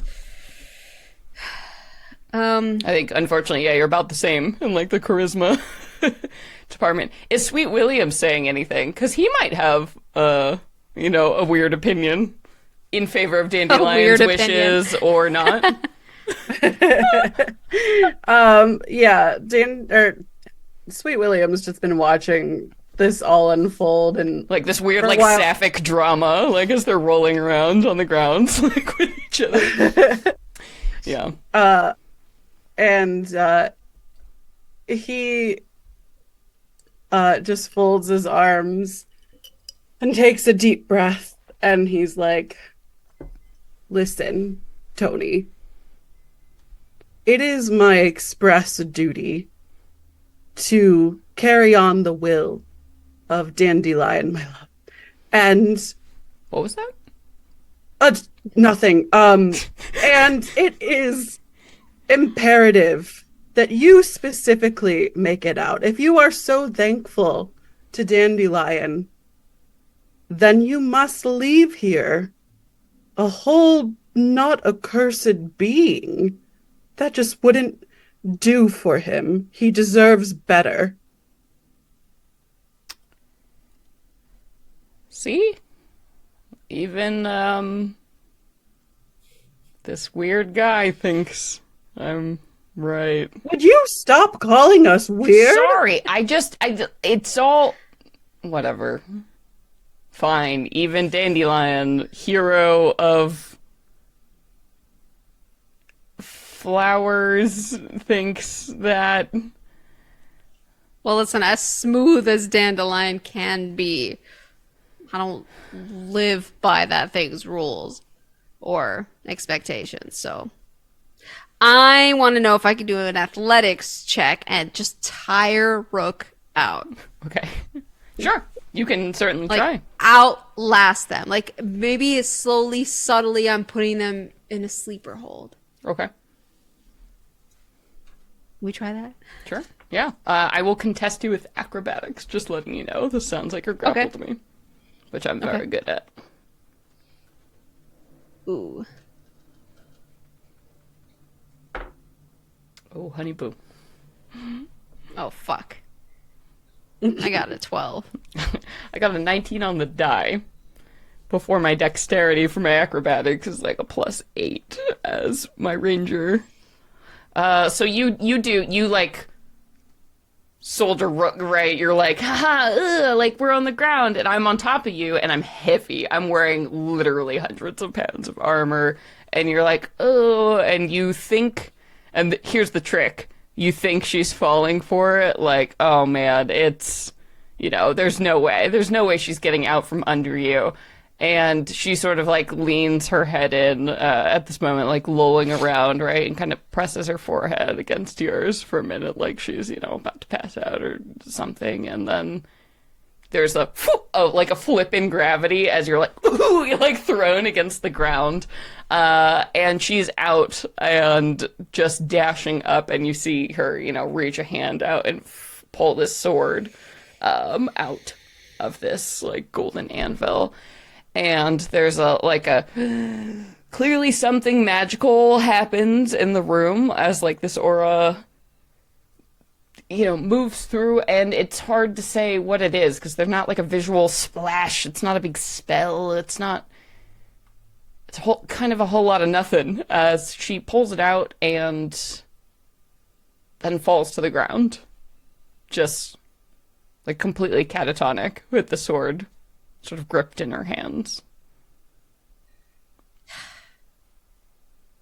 God damn it! And Toni runs over to Rook and just checks her out, see if she's breathing, see if is it over? Are we done? Can we be out of here, please? Yeah, and you like flip her over and she is breathing fine. And her eyes are open. Even. As you look at them, they don't focus on you. But they're like rapidly, twitching sort of back and forth like someone who's dreaming.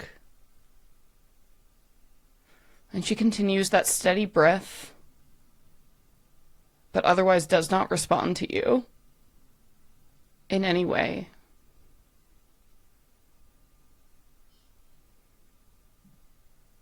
And it's just the silence and the glint of these mirrors on the wall and this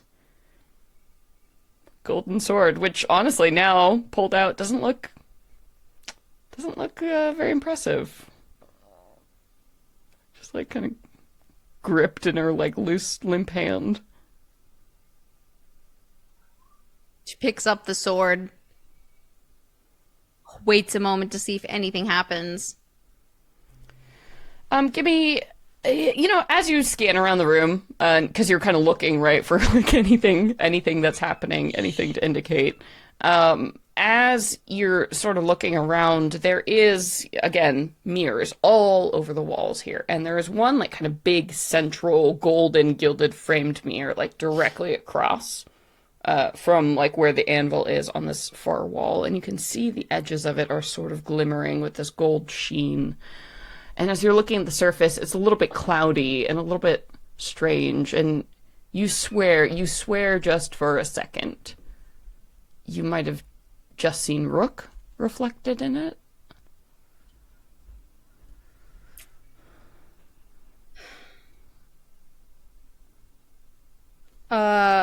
I will run up to that mirror and see if I see anything. As you're looking through, the surface again continues to be that cloudy, kind of goldish in color, but there's something strange about it. It's not truly reflecting you. It's almost like a mist or something is just behind it. It's almost like you could reach out and touch it. She'll stick the tip of the sword to the mirror and see if it As it does, it pierces, travels cracks it. through like a curtain of water. Ooh. Rook. Catatonic on the floor.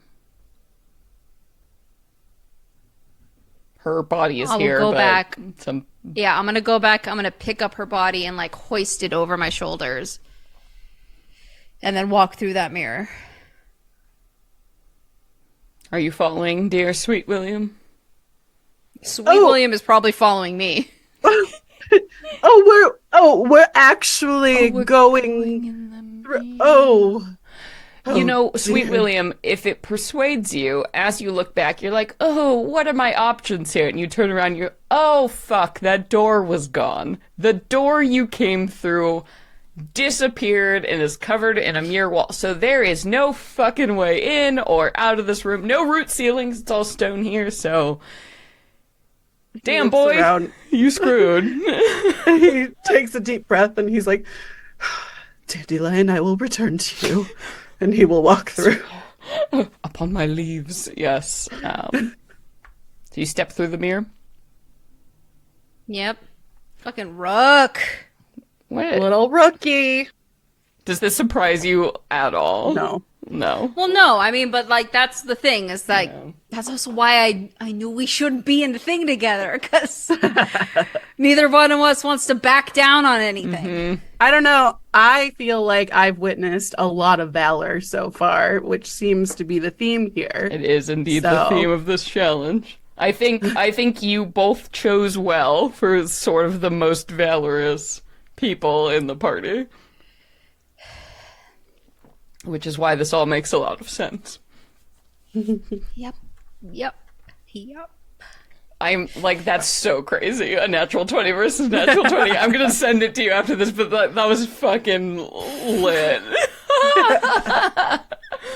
It couldn't have been any other way. And I No. was like, well, that's annoying because I still won't back down. Right, and that's Like, you wouldn't you either. can't. I have to roll again. Like, Yeah, I if can't there's do one anything thing else. I have, it's not backing down, says Rook. Yeah. So you all step through the mirror.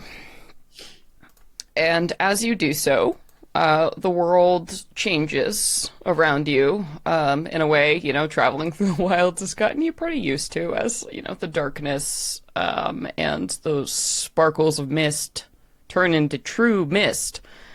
And you feel the cold and the damp and the dismalness of this place you go, this deep wood. So it's like you're in the middle of the forest now with this like oppressive fog sort of surrounding you all, and the dark trees are twisted and their leaves are all dead, and it's a wintry scape, you guess, but you can't really see beyond, your own hand. Like, that's how oppressive this awful mist is that sort of creeps into your bones and it's just oppressive chill and misery is all that comes over you as your feet like kind of sink into the muddiness of it all. And as you're looking around, kind of getting your bearings here, you see that there is like a rocky overhang in the middle of this like clearing in front of you, and constructed on sort of the side of this like collapsing hill, it looks like a stone shrine. So you see like stones stacked on either side, and like just a stone slab, naturally found, that's been kind of shoved into the side of this hill. And Rook sits there on the ground, kind of in like a prayer position, and she's just lighting a single candle, placing it there. She doesn't seem to notice you or respond if there's any noise or, anything that comes with your apparition suddenly behind her. Rook? Yeah? She doesn't turn around. She just says sort of weakly, There she is, looking right as rain. Let's go. yeah, let's leave. Let's leave, man. Yeah. But there's no frame Yeah, or I- anything behind you. And her body is still slung across your back, by the way, as she is Oh, yeah. also sitting there, seemingly physically in front of you. Just drop Yeah. that one and grab this one, and then we'll find We're our good way to out. go. Sweet William. Genius. No, with Rook still over her shoulder, she's gonna walk right up to other Rook, face them, like in front of whatever they're looking at. Yeah, the sort Rook. of shrine. It looks like a forest woodside shrine, like something peasants might make to like honor the dead. Yeah. What are you doing? And she looks up at you. You can see her eyes are like a little bit glazed, red around the edges, like she's been crying a lot. Honoring the dead. How'd you get here?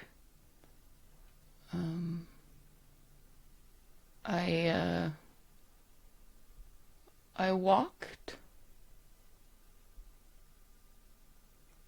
I was supposed to come here. I have a lot to make up for. Do you have any more candles? No. I don't have enough Tony- candles for all of the dead.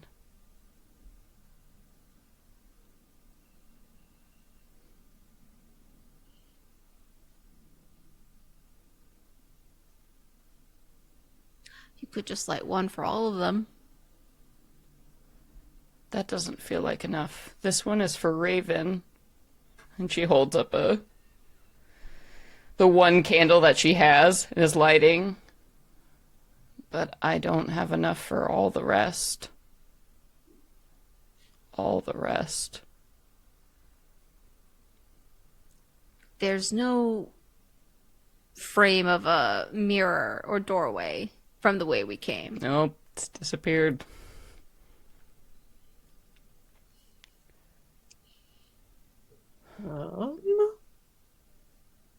If we look around, is there any other kind of like place we could get more candles from, or is it just mist as far as you Yeah, can it kind of see? looks like you're just like in the middle of a deep, dark wood. And you can see there are some like animal paths and trails, right, that like might lead you off in different directions, but you know, the ends disappear into the mist here.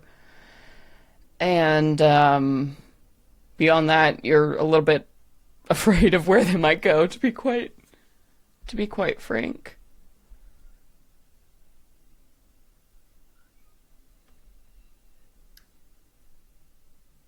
Petunia, what if you simply place that rook on top of that rook? Would they just become one? You smelled Or sort of or perhaps end to end, or like scissors. No, Stack them on top of each other. perhaps the sword, Zora, shut up. the magic she's mad about today. it. She's got some mood. It's magic. Maybe it's a magic of duplication. Try it on the candle. Whatever you need to do. Do you have magic? I don't have any fucking magic, dude. My smile is magic, but that's about it. And the altar rook will kind of look over like at you as you're having this conversation, and she like puts a finger up to her lips and goes, "Shh. Pardon. We're I'm here so to sorry, honor madam. the dead, and you should leave, No, both I of got you, this. before I kill you." No, we're gonna honor with you. How many candles do you need?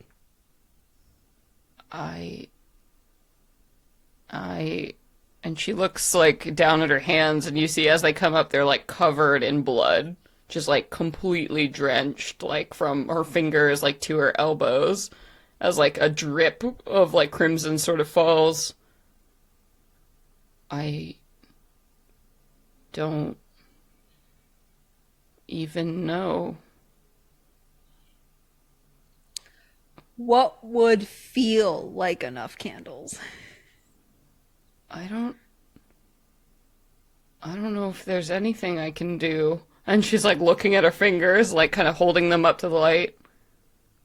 For everyone I hurt. Not just the dead. But I did it too. The curses. The lies. I was a monster. I am a monster. How can I think you should leave. We're not going anywhere, Rook, because you see, you're right here, actually. Like, I came here with you, so you're trapped in something right now, and we're going to have to leave together, because you didn't fucking listen to me. And when got yourself cursed. You need to hide. You all need to hide right now, as she like turns and almost like 180 like kind of whips her body like staring down the central path that leads towards you. I'm coming. You need to hide right now. And, like, she sort of slips, like her like the amount of blood on her hands is like so fresh and so visceral. She like slips and kind of stumbles down onto the ground. She's like it and pointing out forward down this passageway, and you can see the mists, part a bit down the central path, and there's a lone figure that just outlined, very dramatically against the mist, is clearly walking towards you all. Is there anything that you're doing? Well, Who's if that? Miss Rook says that we should go, I think that perhaps I'll just and Sweet William will like hide behind a rock that doesn't fully cover him. Where is there to go out on this like open fucking field just covered in mist other than another 5 feet that way or that way? Yeah. Who is that? Where are we running from? And Rook says, me. You're running from me. I need everyone to roll some initiative. Bum, bum, bum, bum. Oh my God, Tony is Sweet getting William. so mad at this trial right now. Fair. Ugh. Fair. You Oh, should wow, be that mad. was terrible. That was terrible. The mad might help you. Sweet William got a 6. I don't know if it'll help me, man. William. Tony got a 5. Oh my God. Oh my God, you Sweet guys. William. This is not This good. is bad. I'm getting so upset. Are you upset because do we need to pull out the cards? Is it upsetting what I'm doing, or No, is the listen. story upsetting? No. Okay. No. It's upsetting in so many ways, but none of those ways. Okay. I just want to make sure. So William, Tony, Rook will not be fighting in this fight. She is fucked up. She's going through something right At least now. Missed Rook will not be fighting, and Rook, who is a catatonic body on your shoulders, will not be fighting you. But this Rook will absolutely be fighting you, and In fact, she's gonna slay. she is. I don't doubt it. This I'm is gonna a close these blinds real quick, but Yeah, I'm this still is here. also a learning opportunity. Is this a Tales of the Valiant monster It again? is. I'm so sorry. We're so boned. I'm so sorry. And I'll tell you too, because I was looking at monsters. I was like, well, this one is perfect, but it's about 3 CR levels higher than it should be. But there's I am a flower. there's- it's fine, probably. Oh boy. I don't know. My flower has already taken all the extra damage for me. It See, so basically you're could. basically good, and you haven't spent any resources, is what I'm hearing from you. Yeah, no, it's not the worst. So bring it but on, Bush. I Alright. expected as much. So, All right. out of the mists, walking down the way, with like it's a scary profile coming forward. Like there's sort of a helmet of some kind you can see now as this figure steps forward and gets like revealed more out of the mists. You see like a long sort of tailored coat that is like this deep forest, rich green, almost looks like made of carved living moss. And the helmet itself is a facial helmet, very similar to what my GM portrait was on before, with the wood that curls up into these branches up before on the spring portrait, and wielding 2 swords, 2 full-ass long swords, like on either side, kind of whip out to the side as this confident warrior steps forward, and you can see the curling tendrils of like black-brown hair streaked with like living autumn colors, and there is a majesty and a beauty and a ferocity that reads to you like, whatever this creature it is true fae that is walking towards you, and it don't give a fuck. All you see are cold, dead black eyes beyond as it stalks forward. And it raises one of these swords, and as it swings, this bolt of just, like, green, vibrant energy is going to come forward and smashes itself into Prayer Altar Rook, who is, like, now literally cowering and, like, slipping on the mud, just, like, covered in blood from some unknown thing. And she falls. It hits against her? the altar. Mm-hmm.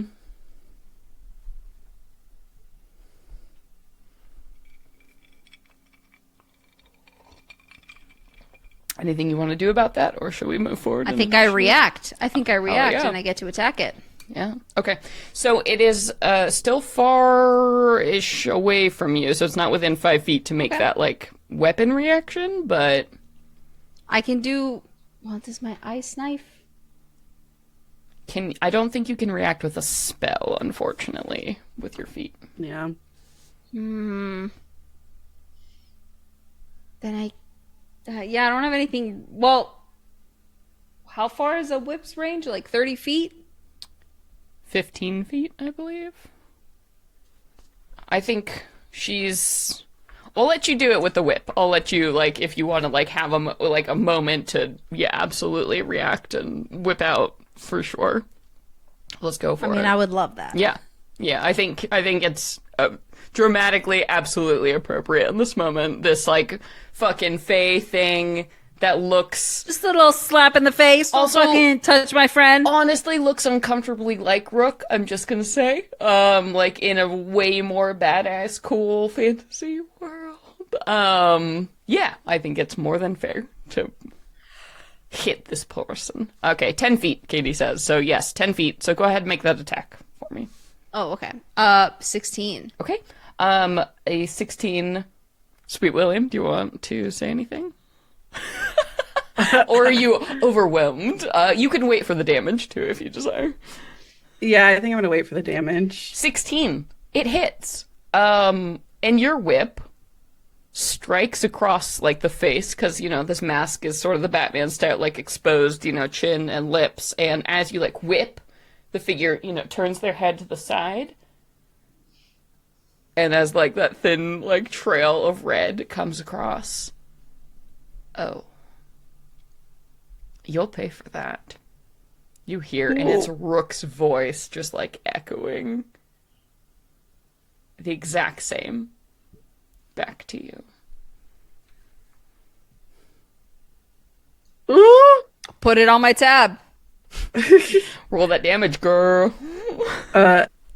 As you strike out with the whip and it connects, Sweet William fumbles with the book, and he's like, "Oh, for you, Danny. And okay. Was it love at first sight, or should I leave and come back?"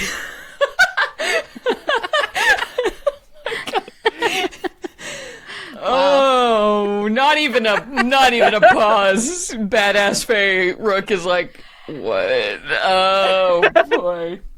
But you get the D4. Add that to your damage. Wow. Okay, that was really good. Oh, honey, add it to your damage. Thank you, Joe. Yeah, thank you, For Joe. these What a treat that was. these strange gifts.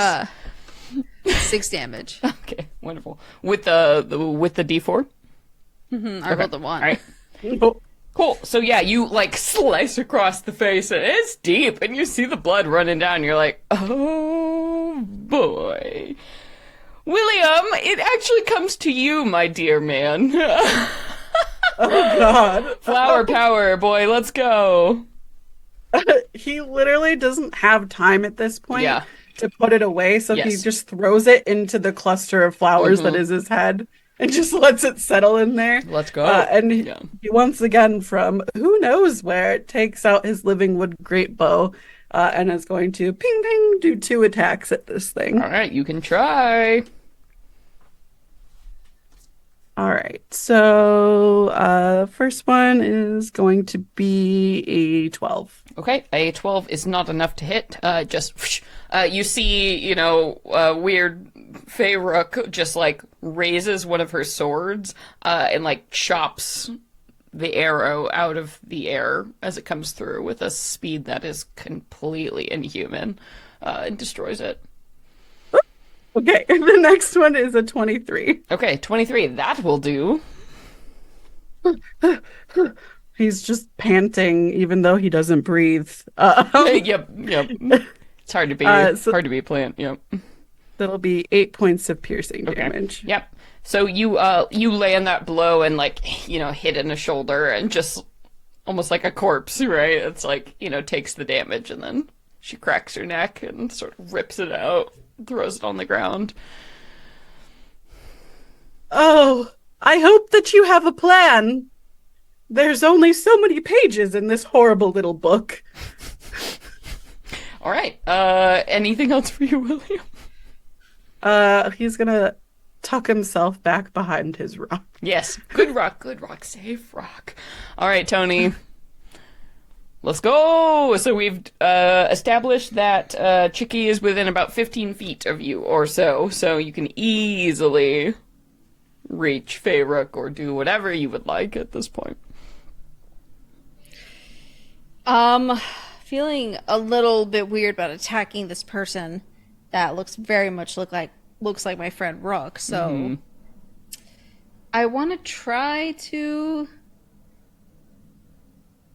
I'm so bad at everything.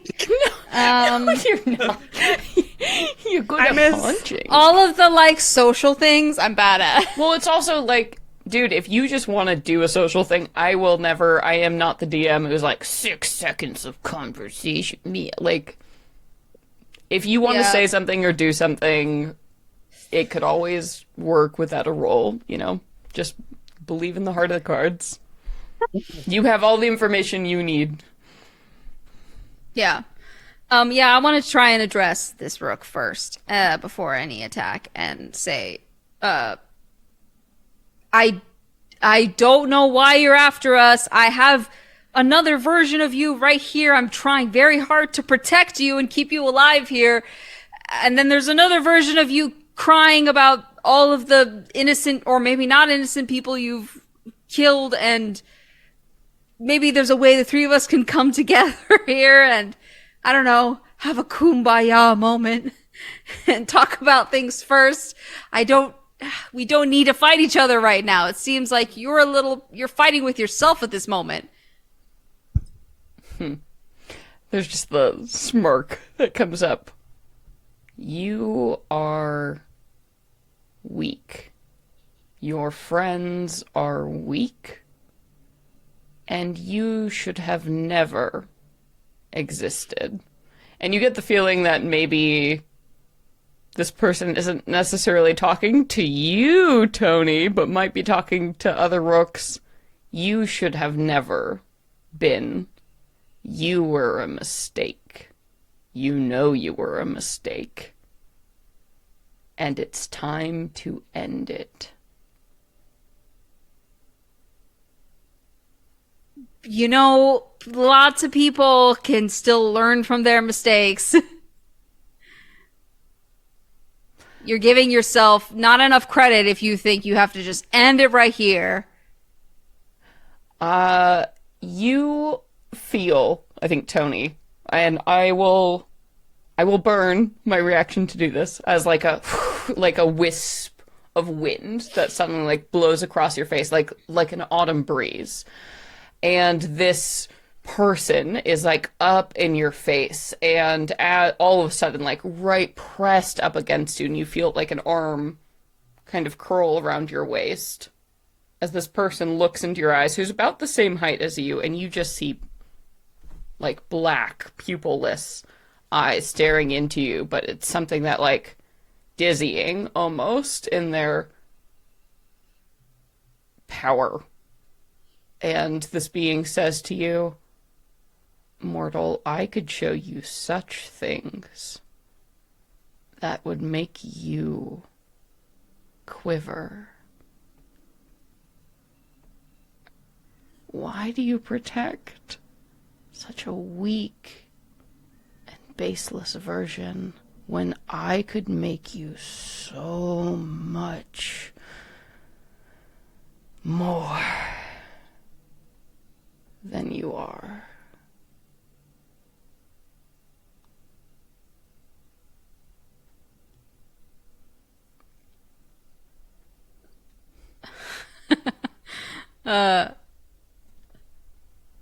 Hold on. Yeah, and if you'll consent to it, she is absolutely like pressing you against, like pulling you in that like that moment before like a kiss or something, like the anticipation, I think, just overwhelm. It's hard to deny. Well, as a reminder, this person I am protecting over my shoulder, lifeless and limbless, is still you or wherever you came from. I know none of this is real. No, it's real. Might have been lost temporarily, but here, now, it's very real. And I know that's something that you crave, right? A real, visceral experience. Sort of what you're all about, right?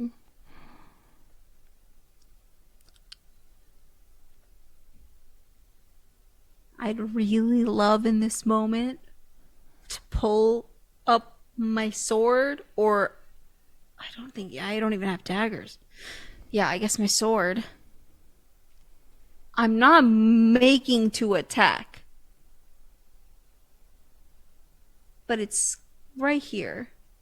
Just like, give me some space. And here's a sword to remind you.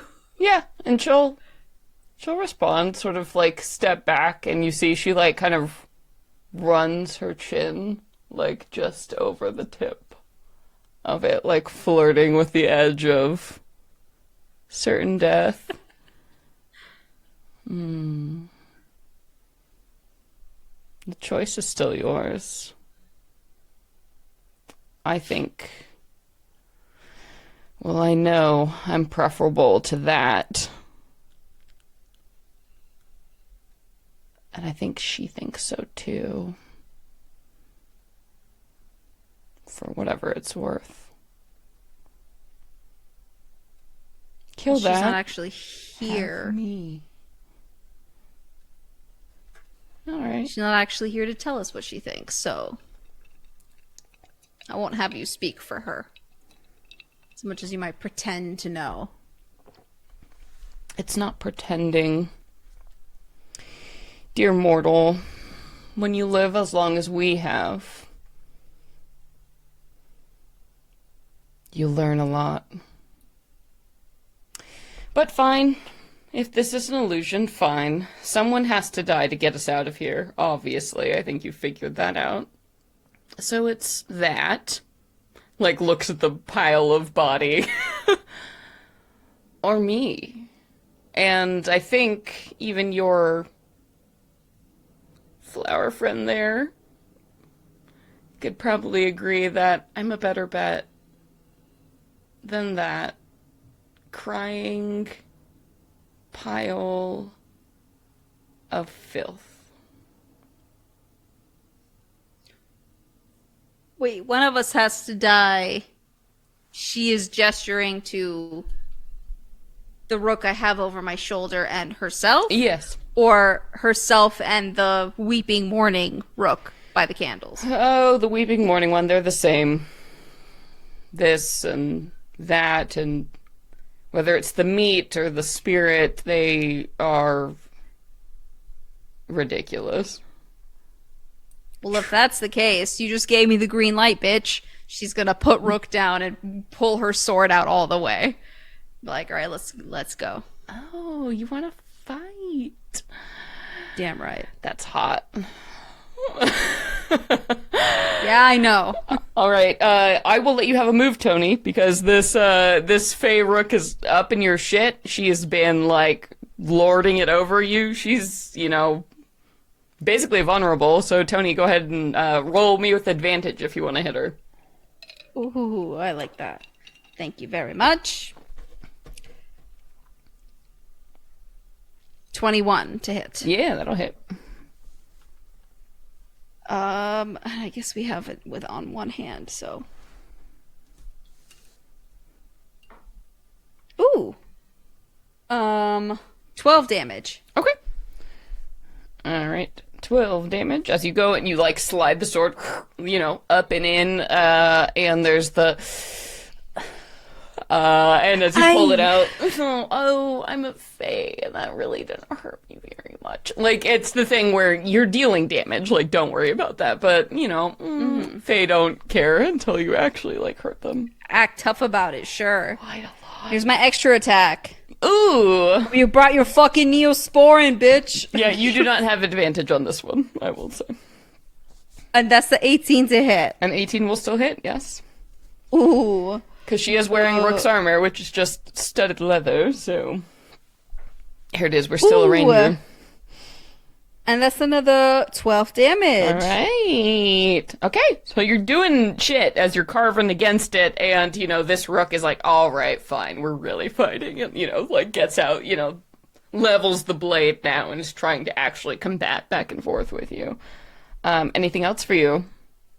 I mean, I'm not wasting any time here. We're gonna action surge. I think it's a and good take old another time. action. It's a good old time to do a good old action good old surge. time. If there was ever a time in this damage. challenge, it's now. That's 16 to hit? 16 will not do it unless... I already used it this Oh, round. damn it. Okay. All right. Wait, no. Sorry. I'm sorry. I'm so full of shit. A 16 will actually hit. Studded leather is only 15. I'm just realizing. Okay. Yes. Beautiful.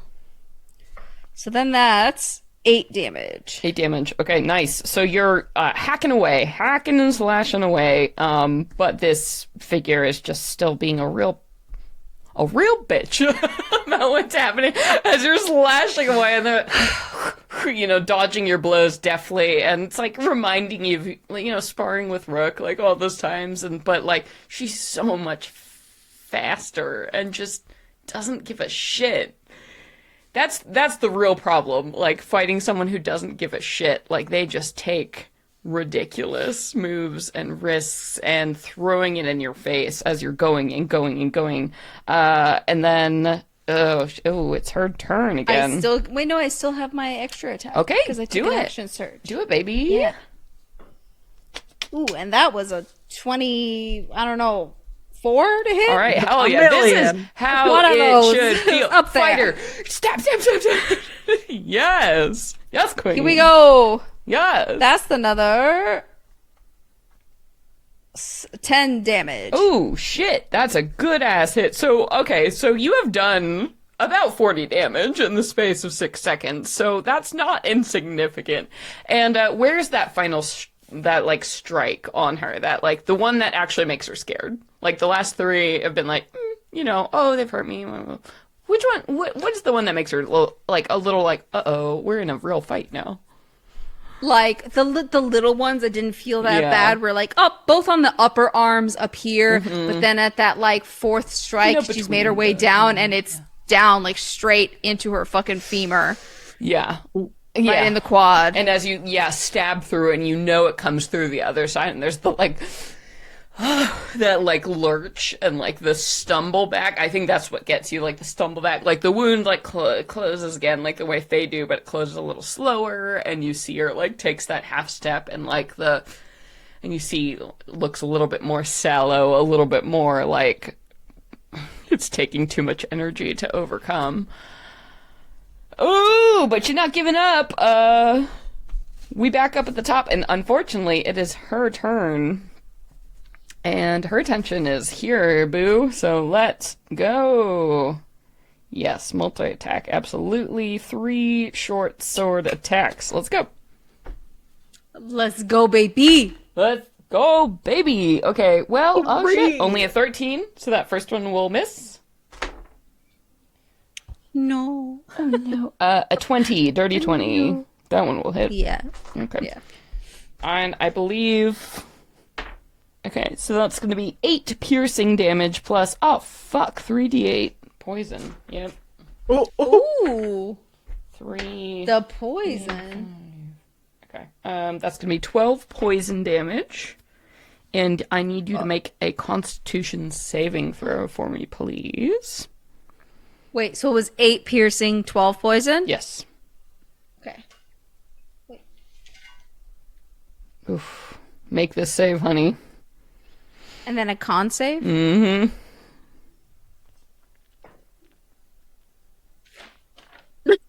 face. I don't know what that Oh, means. 17? Okay, that's good. That's really good. Okay. It's really good for you. I rolled okay, a 12, so I was like, I don't know.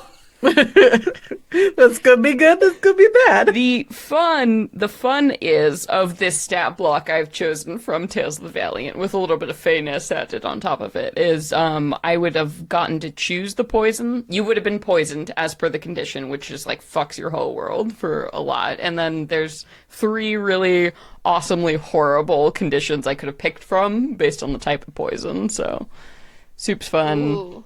Soup's assassin. Good shit. Good. Yeah, okay, so that's good. But don't worry, I've got one more attack. So it might... Nope, 13, you're good. You are good on this. So 1 gets in, like, sticks it in you. You feel that, like, poison pulsing through you, but your natural constitution is able to fight it off. Ugh. All right. William. Help us, William. William will come out from behind the rock and get into melee. Yes. And he will be like, "You are the desire of Dandelion's affection, and I will make sure that you return." Oh. And he will take out this limp blade of grass, but throw it out, and as it does, it becomes rigid and slice. Snap bracelet. Yes, love your 90s fire. Do it. Thank you. Stunning. All right. So first one, I don't think is gonna hit. That's gonna be an 11. Nope. And then the second one is a 24. Yes, honey. Oh, sweet William. All right. That's 7 points of slashing damage. Hell yeah. All right, good stuff. It's a multi-attack, yeah? Oh, I rolled. The first one didn't hit. Oh, right. Okay. But yeah, so Sweet William digging in with his leaf blade, which, I don't know, do you want to throw some flavor on that? Like, I feel like that's probably pretty cool. Yeah, so as he snaps it out and it becomes rigid and it connects, it makes a whistling noise like when you blow on a piece of grass. Cool. Yeah, cool. It's doing some awesome Tai Chi moves. Very cool. Yay! And also, your reaction is recharged. Hell yes. And here we go, Toni. And I'll say, Katie, you can wait to hear if what Toni rolls before spending your reaction. So make it make it count, Sweet William. Use my sweet words well. Sweet words, like a balm to my soul. If I get one I've already done, I'm re-rolling. I don't care. Yeah. I want the variety. Listen, yes. The variety is fun. That's why these NPCs for these tests have been all random-based tables. So, yes, Nassim. No, it takes an action. I'm gonna attack again. Okay. Yeah. Yeah. This is two-handed. Okay. Oh. So you put away the shield. Yeah. And that was a really bad swing. It was 10. Okay. So Yeah. just gonna take an extra attack. Yep, unfortunately, yeah, even Sweet William couldn't help you with that. Not sweet enough. That was way better, and that was a 26 to hit. Oh, yes, honey. Yes, baby. As you connect, William shakes his flowered head. And that was 14 damage. Ooh, plus. And he will read out from the book. "You are like a fine wine. The more of you I drink in, the better I feel." Oh, it's yeah. so true, though. Sweet William. Add a d4 of damage to that 14. And that's another 4. Yes! Oh, it's hitting you in all the good places. And you, as you strike down into this false rook, she is starting to stagger backwards, and for the first time actually looks maybe scared about you, but still in the fight. Still absolutely in the fight, but oh shit. Wonderful. Anything else, Toni? Got a bonus action for me or anything else? May I take the the bulwark stance? My defense stance? Absolutely. Yeah. Yes, that's what I'd like to do. So defending Dandelion, and other rooks. Yeah, absolutely. And then we come back up. Oh dear, our assassin rook, she's mad. She's pretty mad. And just gonna, keep trying to kill you. Real hard. 14 to hit you? That won't do. Nope. No, absolutely not. And then, here we go. And then she gets 3 attacks. 17? Yeah. Okay. Oh wait, no, I took my defensive stance, so no. Aha! I'm at 19 now. So blocks off of your shield here. And then, okay. Well, 21. Yeah. I'm rolling hot tonight. I never roll this hot, you guys. This is cool, I guess. Sorry. It's scary fun. Yeah, so fun cool. for me, but also, oh no. Yeah, I guess. Okay, cool. so 8 piercing damage, and then let me roll my 3d8s. Oh no, 8 plus 5 plus 8. Fuck, okay. 23 poison damage. No, 21. 8 plus 8 plus 3 is 19 poison damage. Very good at math. It's all good. 19 instead. Yeah, 19. Hold on, I'm doing math. Yeah, I know. I get it. What is that, 4? Okay. You have 4 left? No, I have 58. What a badass. What a fighter. Let it rain, girl. Beef cake. And please make me that constitution save or be mad fucked by... Oh, no. Oh, yeah. Oh, yeah. Let me pick my poison just in case. Oh, no. Oh no! 9. Oh, that's a bunch of bullshit. That's a bunch of bullshit. I am not worthy of the flower court. I am going to use Assassin's Friend. So the creature poisoned by a weapon coated with poison takes an extra 2d8 poison each time it takes damage while poisoned, which will include right now. Okay, that's another 6 poison damage. Okay. Okay. How you doing, girl? I mean, Yeah. it's okay. I'm living my life, doing We're halfway shit. there. All right, cool. Living on a That prayer. does mean, though, that I will add 2d8 damage to literally everything I do to you. Yeah, I know. I the rest get of it. my- Okay, I'm just saying. I'm just, for the audience at home, for the math. Wonderful. So that is, oh wait, that was all 3 for the assassin. Wonderful. William. Oh, was that it? Okay, Oh, great. yeah, no, that was it. That was good. Okay, good. Favorite, she's a big deal. Sorry. Ooh! Alright. William is going to make his 2 blade of grass attacks. Yes. Oh my god, that's not good. That's a 12. No. Child's play. And that's a 17, which I think hits. A 17 will do. Woo! You've sussed out the AC is 15. 15. Yes, that is as much as I can possibly do in that attack. Oh, So good. that is going to be 11 points of slashing damage. Wonderful. All right, so you are firing away. Okay. And he will yell at this creature, "Madam, do not ignore me!" Yeah. All right. I won't. Anything else from you, sweet William? No, that's all I can do. Okay. Then Toni, come to you.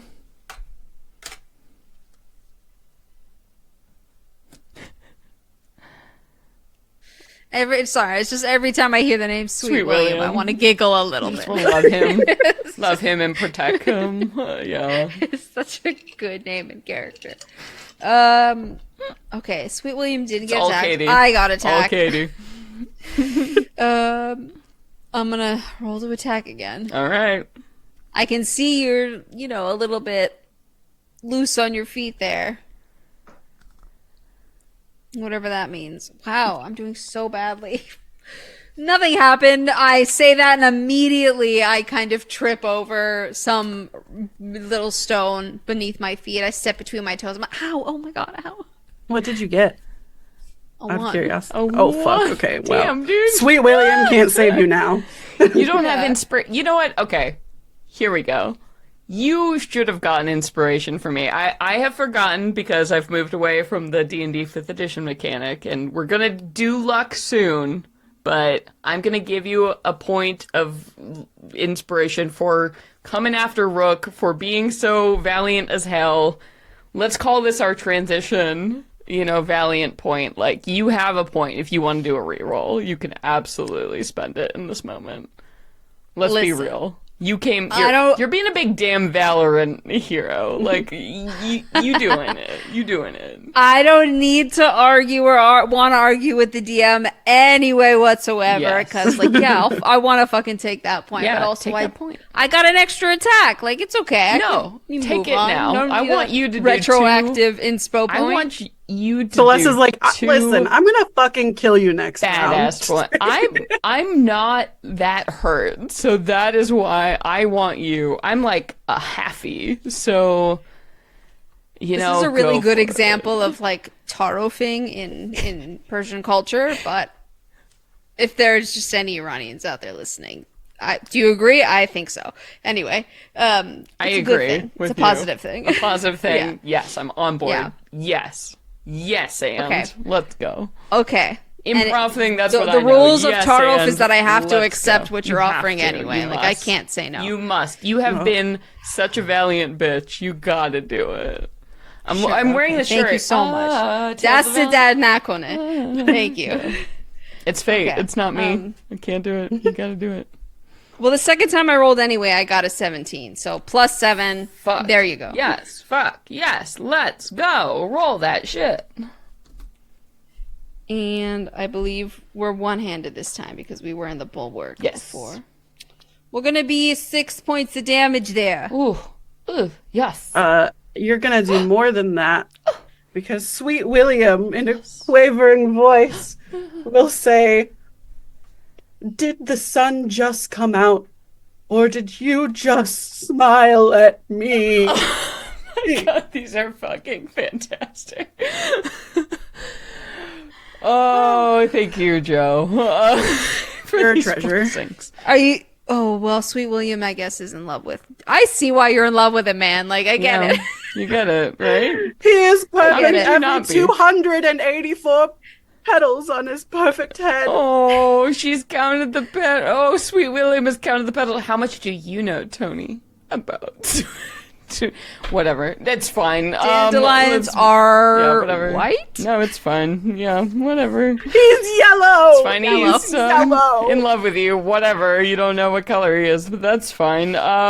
Okay. So That's 2 more damage. yes. But since you intervened and gave me that lovely advantage on my first roll, I now also have an extra attack. Yeah. Let's go. Need I remind you, Oh, you do not. You do not. this is like the 3rd time this time that I've rolled a nat 1, and I need to burn these dice. So, what I have done, literally, Tales the Valiant, an RPG system I designed based on the back of 5th edition, Nassim, I'm not sure if I've told you this, but the luck mechanic is directly inspired by you, who rolls like dog shit constantly. So it is literally a You're an mechanic that rewards players because of you that roll so terribly, they generate points No. to reroll and not roll terribly. This is your legacy. This is actually your legacy. I hate this. It- I it- didn't want to know that. But oh, I'm sorry, I told you. Okay, I'll cut this out. But that is literally why I designed the No, mechanic. leave it in. You have to leave Because it in. of Oh, that's Benjamin, really funny. because of watching Saye just like bomb constantly. I was like, you know what we need? A fail forward mechanic for our poor, unlucky motherfuckers. But you know what? Also, I accept it with I think, a lot of grace because I'm lucky in a lot of other ways in my Yes, life. So yeah. it's like, okay, I'll roll like So, shit. That's fine. It's for you. This whole thing is for you. So if you ever doubt how much I love you, I literally, in my whole job, I designed an entirely new RPG mechanic. You're for welcome, you to love yourself. motherfuckers. Thank you. We'll switch to it eventually, but for now, fuck, dude, that sucks. Wow. All right, so you ate it on that one, which means, the assassin is gonna just... All right, and, Sweet William, you were talking mad shit. You were talking mad shit, Sweet William, so here we go. I can't be charmed. I'm just gonna remind you as a fae. So your shit's not gonna work on me, Sweet William. Do you still have your bulwark thing up, Toni? No, because she was hitting double-handed, she specifically said. Oh, okay, good to know. Oh, No, no, no. That last time I did single-handed, I said I'm doing single-handed because I've been in bulwark. I didn't finish it off because I was attacked, but I said I was. I promise you, I did the D8. I believe you. Yeah, I promise you. I believe you. I'm here for you. My You players. totally said two-handed, but You I did. respect I'm that you here to rolled a serve you, D8. though. 14. A 14. Will that hit Sweet William? No. Oh! Okay. A natural 20. That'll hit Sweet William. That will hit Sweet William. Dude, this is the most natural 20s I've rolled in a long ass time. I'm like, I'm back, baby. I'm reliving it. 10 plus. Couldn't you have done this before 8. Tales of the Valiant Monsters? No, because they hit so hard. That'll be 21 points. Oh my god. Of piercing damage, my dear boy. And correct me if I'm wrong, but are you immune to poison damage as a fae? No. Oh, Am I? no. As a fae? As a fae? It Really? doesn't say it on my little Oh no, my little it's stat probably block. no. Yeah, charmed and just because you're a plant is specifically why I think. Oh no, 16 poison damage. Uh-oh. How you doing, Sweet William? Is that dead? Not great. That No, might I'm be- not dead. That's close though. Yeah, I'm not. Sweet William has looked sweeter, we'll say that. Give He's me, wilting. give me a save. Oh, everybody's texting me like my LARP group. Excuse me, everyone. So many nerd groups. Okay, 6. Give me a Constitution save. 16 is what I got.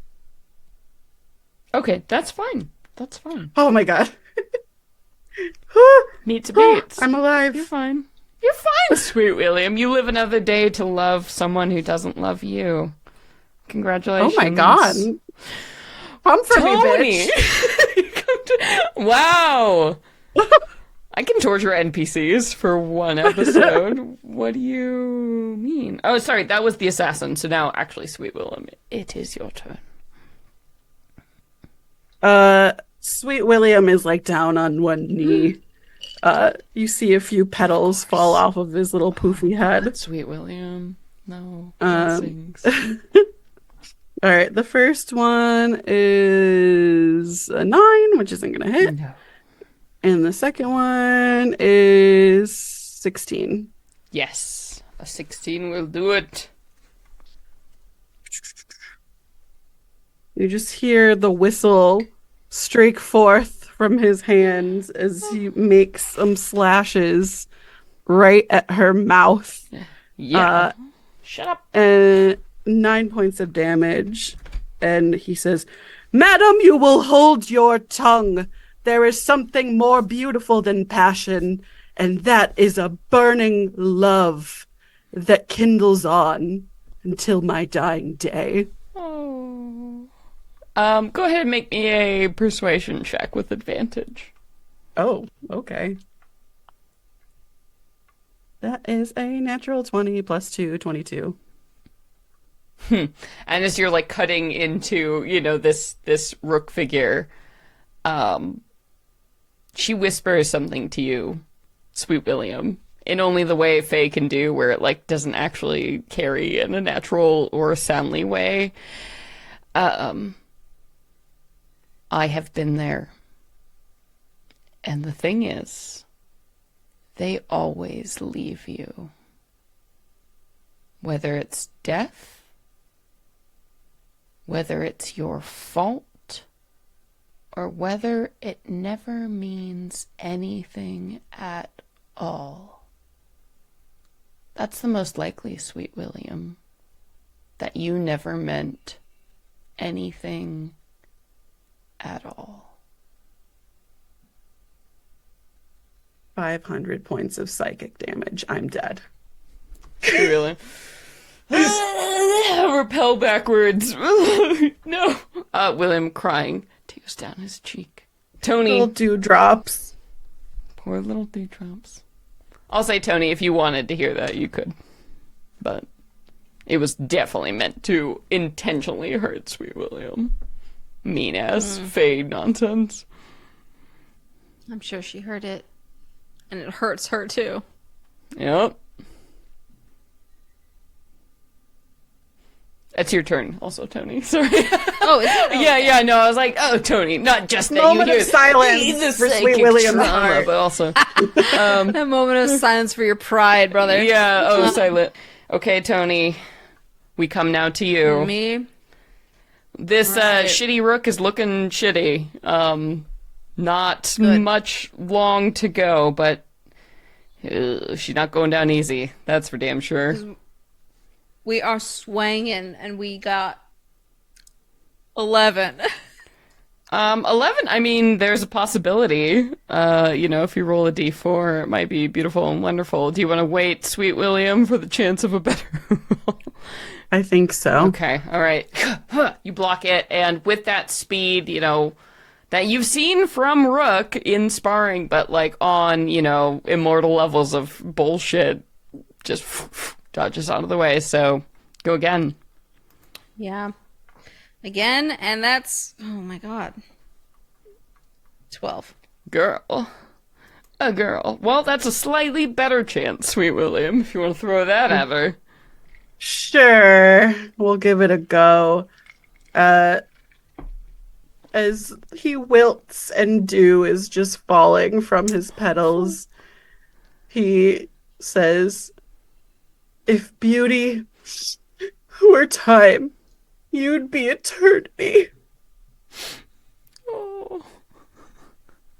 What? If beauty were time, you'd be eternity. So you Oh, transcend time. I did not hear eternity.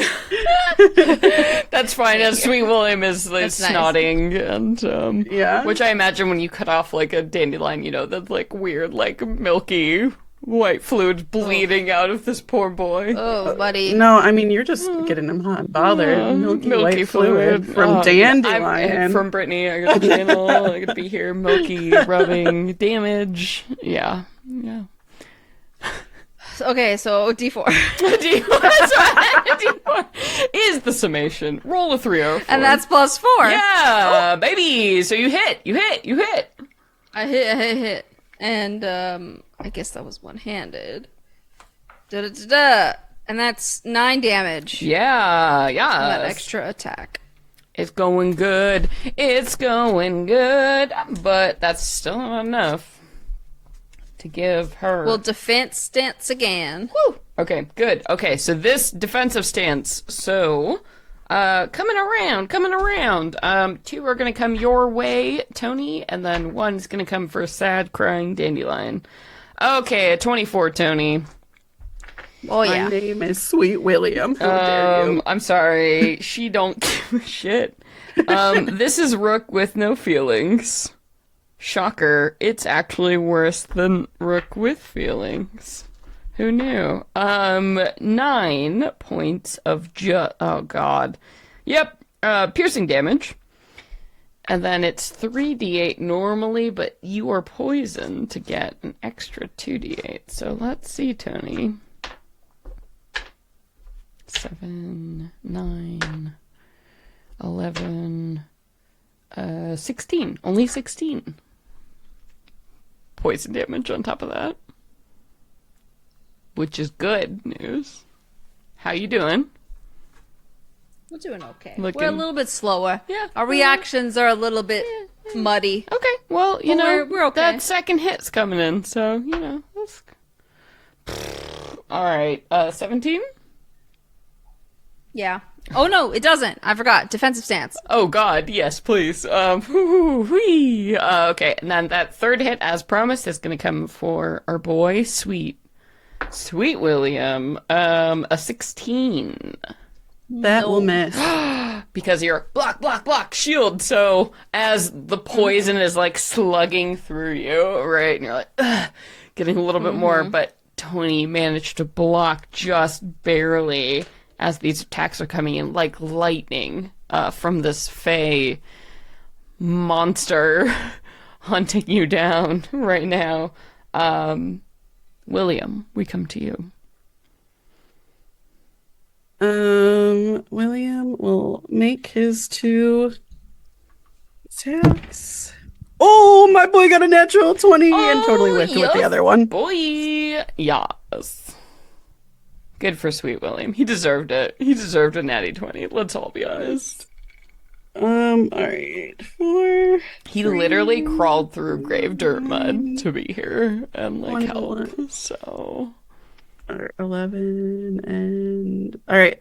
Better 14 die. points of slashing damage. that's so good. All right, yeah.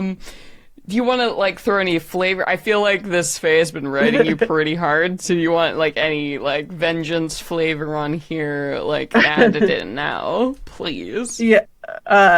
As it whistles and crashes down, he goes, "Don't try to pretend like you understand my love, you wretched creature." Yes. Slicing into this thing. Yes. And then looking past this creature, he will look at the rook that's been thrown across, and he will say, "Madam, if you don't get up and fight your inner monsters, you are a coward. Fight with us."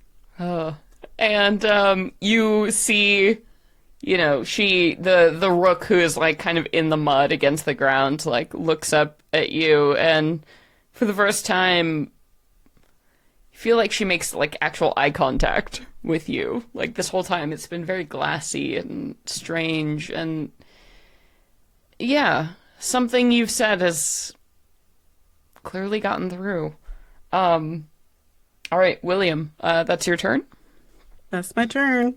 Toni, finish this. Ooh, I'll finish it, honey. You can try. I dare We're you. gonna try a different die for sure. Oh, that was 9. Okay, that's probably not good. That's probably not going to do it. Okay, one more time. One more time. 16. 16. Hell yes. Hell yes. All right. What have I not said on this list? You want to say something to me? You talking to me? You talking to me? I like number 12. Simple. Direct. Yeah, he will, not looking at the book because he had thumbed through it earlier, he will look at you with determination on his little puffs of fuchsia, and he will say, "You have witchcraft in your lips. Destroy her." Hell yeah. All right. Yeah, William. Yeah, baby. For you. Oh my god. Ooh, that is gonna be. Where's my D4? 7 plus 4. 11 more damage. All right. How do you want to kill freaky Fae OG Rook? I imagine they're also low and slow and not quick to react at this point. And I'm kind of down and I can't fully get myself up, but I come from a kneeling position and bring my sword through their side, like through the sides of their ribcage, out the other side of their ribcage. Yeah. And as you do so, we're both facing opposite directions. Yeah. So facing like as you're the samurai like slash moment, right? Mm-hmm. And just as you might expect, there's just this burst of this like kind of greenish, sickly light, as this other rook, this hunter, this strange and unnerving being dissolves into this green light, and the rook that is unconscious and the rook that are, crying in the mud at the altar now sort of sitting up, they become one. It's that weird, dream way where everything blinks together and it all, makes sense in some strange capacity, and there is a rook left sort of heaving over the edge of this shrine in the middle of nowhere and everywhere, looking up at you and then at you also, our friend Sweet William, with just gratitude. Nothing much else is said before it all goes away, and you are materialized on this stone hard cold floor, just made of stone. There's not a lot of circumstance or pomp to it. You're just thrown in yet another room where there are torches, and it's shitty and the air is stale and horrible as you're back in whatever this tomb is, and in front of you you see a dais, and you see a throne made out of stone, and a decrepit and ancient mummified individual is sitting on this throne before you. And yet again, like a mirror of the room before, there are mirrors on every single surface of this room. It's just like the sword and the stone, right, has been replaced with this throne and this horrible, ugly, desiccated corpse sitting on a throne in front of you. And it cracks its neck and looks at all of you, Toni and Sweet William, and Rook, this corpse that you had strung over your shoulders, who is now, you can feel her stirring. She is conscious once again. And it looks down at all of you and says, "Oh, you actually managed to make it to me. Huh. You've passed through all my spells. How intriguing. What brave heroes has driven you to come all the way to this accursed place at the end of the world?" You see, the dust literally expels from his mouth as he's looking at you, and his, skeletal brow ridges are, furrowed in genuine curiosity. My friends and I have done a lot to come here to seek an audience, or even be approved to seek an audience with the Flower Court and our Sarina.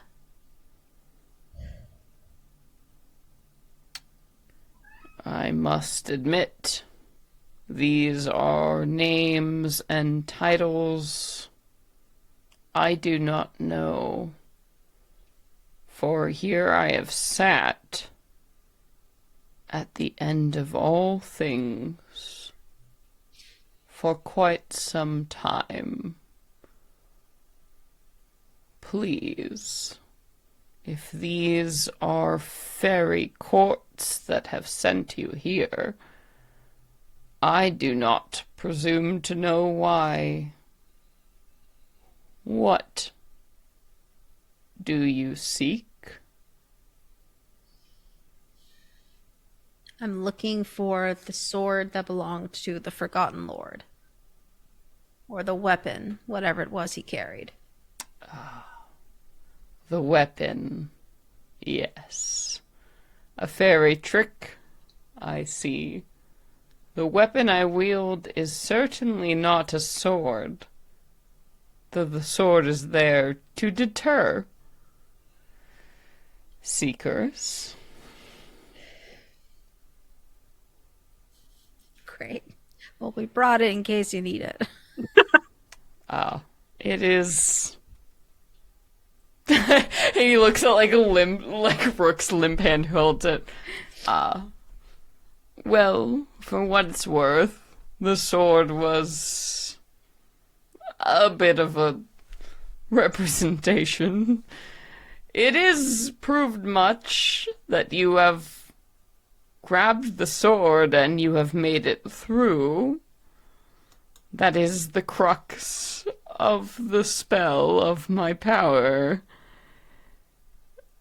Would you like to hear more of this weapon that some, I presume, a fairy lord has sent you to retrieve?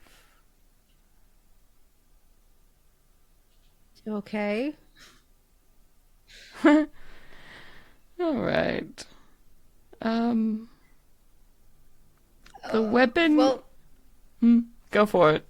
Please. I have spent many years here in this strange place. Literally any conversation is more interesting than what I have to say, to be quite frank. As, like, there's the clack of the jaws and another expulsion of dust. well, you said that this sword was a distraction, but it has really obviously done something to my friend here. Can we undo that at all? Now that we're here. Well... Your friend... It sighs very deeply. Perhaps it will help you to know. The weapon I wield, the weapon your fairy queen seeks, it is not a physical thing. It is something that no blade, even a blade of cold iron, could pose a truly horrible weapon to the heart of a fae.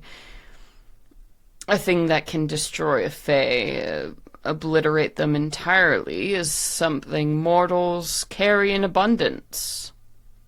Something completely mysterious to them.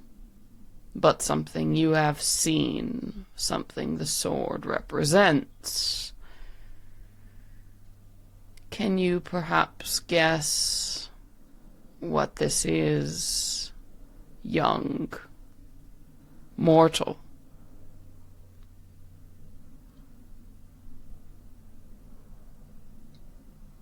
Can you say that again?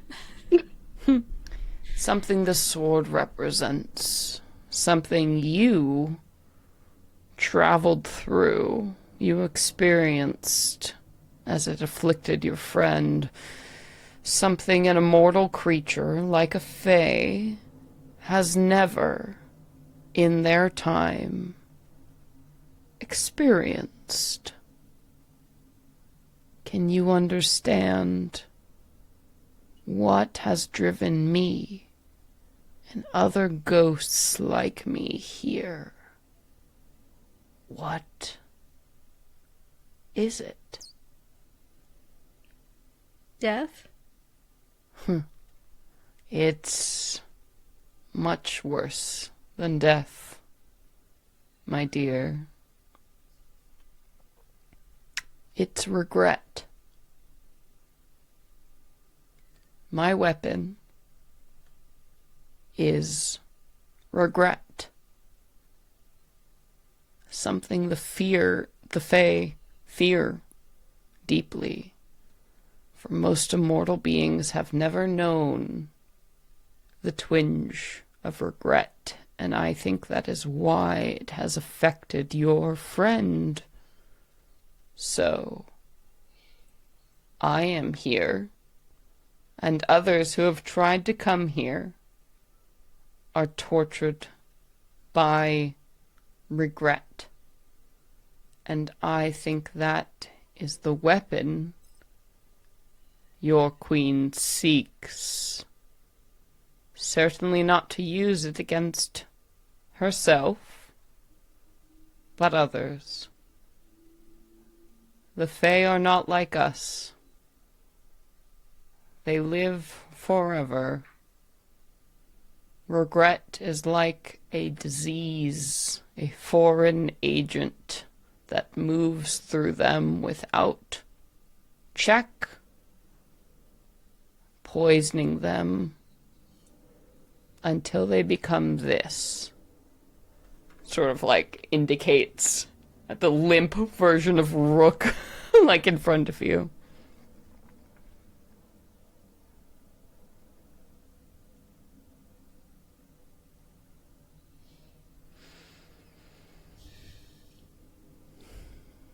So are you saying I found it? Do you think you have experienced regret? Do you think in this tomb you have seen something visceral, something horrible, something that, if unleashed on any being, immortal or non, would destroy them?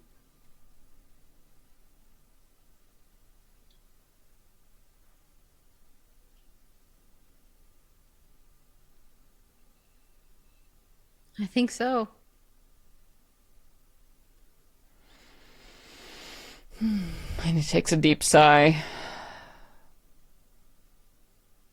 Then if regret is what you wish to take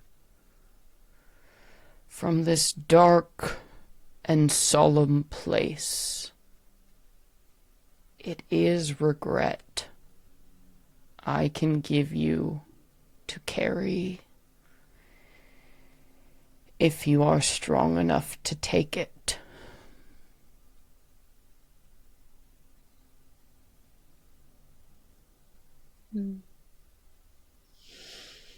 Yeah, I see. I'll take it. I fear your friend has a much bigger burden than you, though I know she asked for it. If it's any consolation, only those who bear great regret are affected so by the curse. I think it was a curse she bore before she ever stepped into my tomb, to be quite true.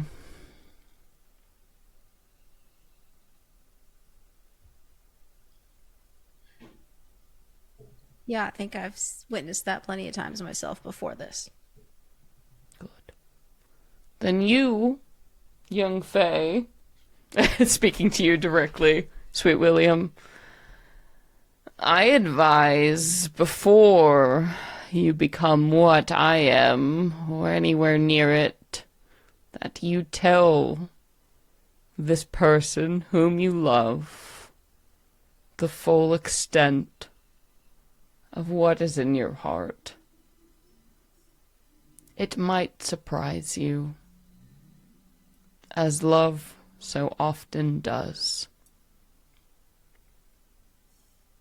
Sweet William bows his saggy, wilted head at him and takes a deep breath. I will take your advice, for I never wish to go through what I've seen in whatever hellscape that was. It'll be the first thing I do after I burn this disgusting book. Don't forget, if you fail, if any of you fail, I will always be here and have another mirror ready. So live without regret, or we shall meet again. And this, like, bony wrist, like, crack, crack, crack, crack, unfurls from this long robe and hands out a gold-plated mirror. Like a little viewing hand mirror you might hold out to yourself. I'll take it. And as you do so, this horrible room fades into gold sparks of nothing. And you're suddenly back. You're back, like, in an entirely different place, surrounded by jungle atmosphere, and there are people, maybe 20 or so, different monsters, creatures, fae, humanoids of any sort, like, just clapping for you, as you are, all three of you, Rook, who looks like shit, like she's been, through a pummeling, for sure, leaning on your shoulder, Toni, and then also with Sweet William here, like, in the limelight, who, was never supposed to be here, like, in the middle of this little weird ring, and there's a palanquin in front of you. So one of these, like, little, like, raised dais, like, tent things that they'll keep royalty in from a bygone era. And you just hear the most sweet and beautiful voice ring out from inside. You can't see the figure who ushers it, but says, "Thank you. You've done me a great service, and while I did not expect one of Dandelion's lot to be here, Sweet William, you have shown much courage. Please, return to your master and express that if the two of you ever wish to be reunited or accepted into my realm, I think that would be, well, sweet." Green Lady, you are gracious indeed. And he just bows to the point where his head is touching the ground. I will make haste. Go and bloom, my child. And Sweet William is gone. Just, like, disappeared. And you, Fatonia, you have done what many others have not, and you even brought back your friend. Tell me, what was it like? Regret?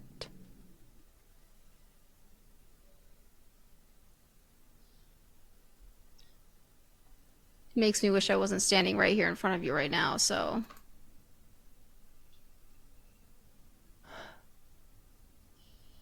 What a It's feeling. not good. What an experience. And you see just, like, a beautifully manicured, like, green, pale-skinned hand, like, comes out of this palanquin. To me, then, the weapon of regret.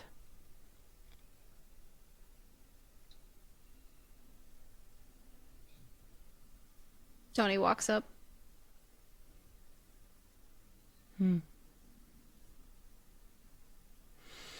She takes it, it disappears. Well, I look forward to seeing what else you have to offer, Fatonia.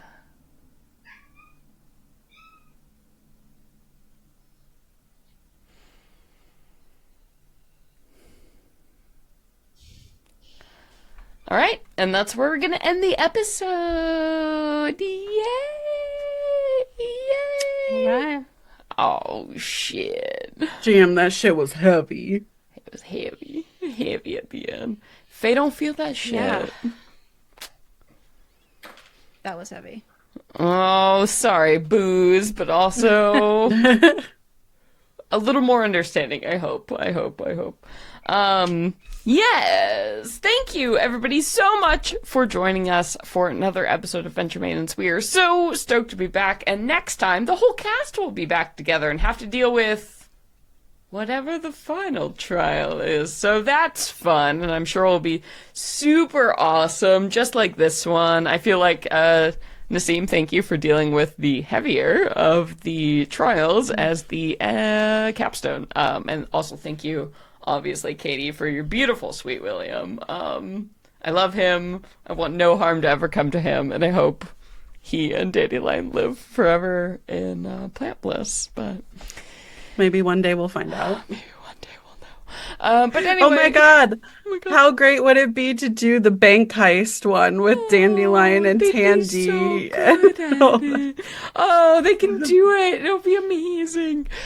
Oh, yes. But anyway, thank you again so much for being here for Venture Maidens. We wouldn't be here without all of you just supporting us, listening to the show, spreading the word. You all are great, great, great.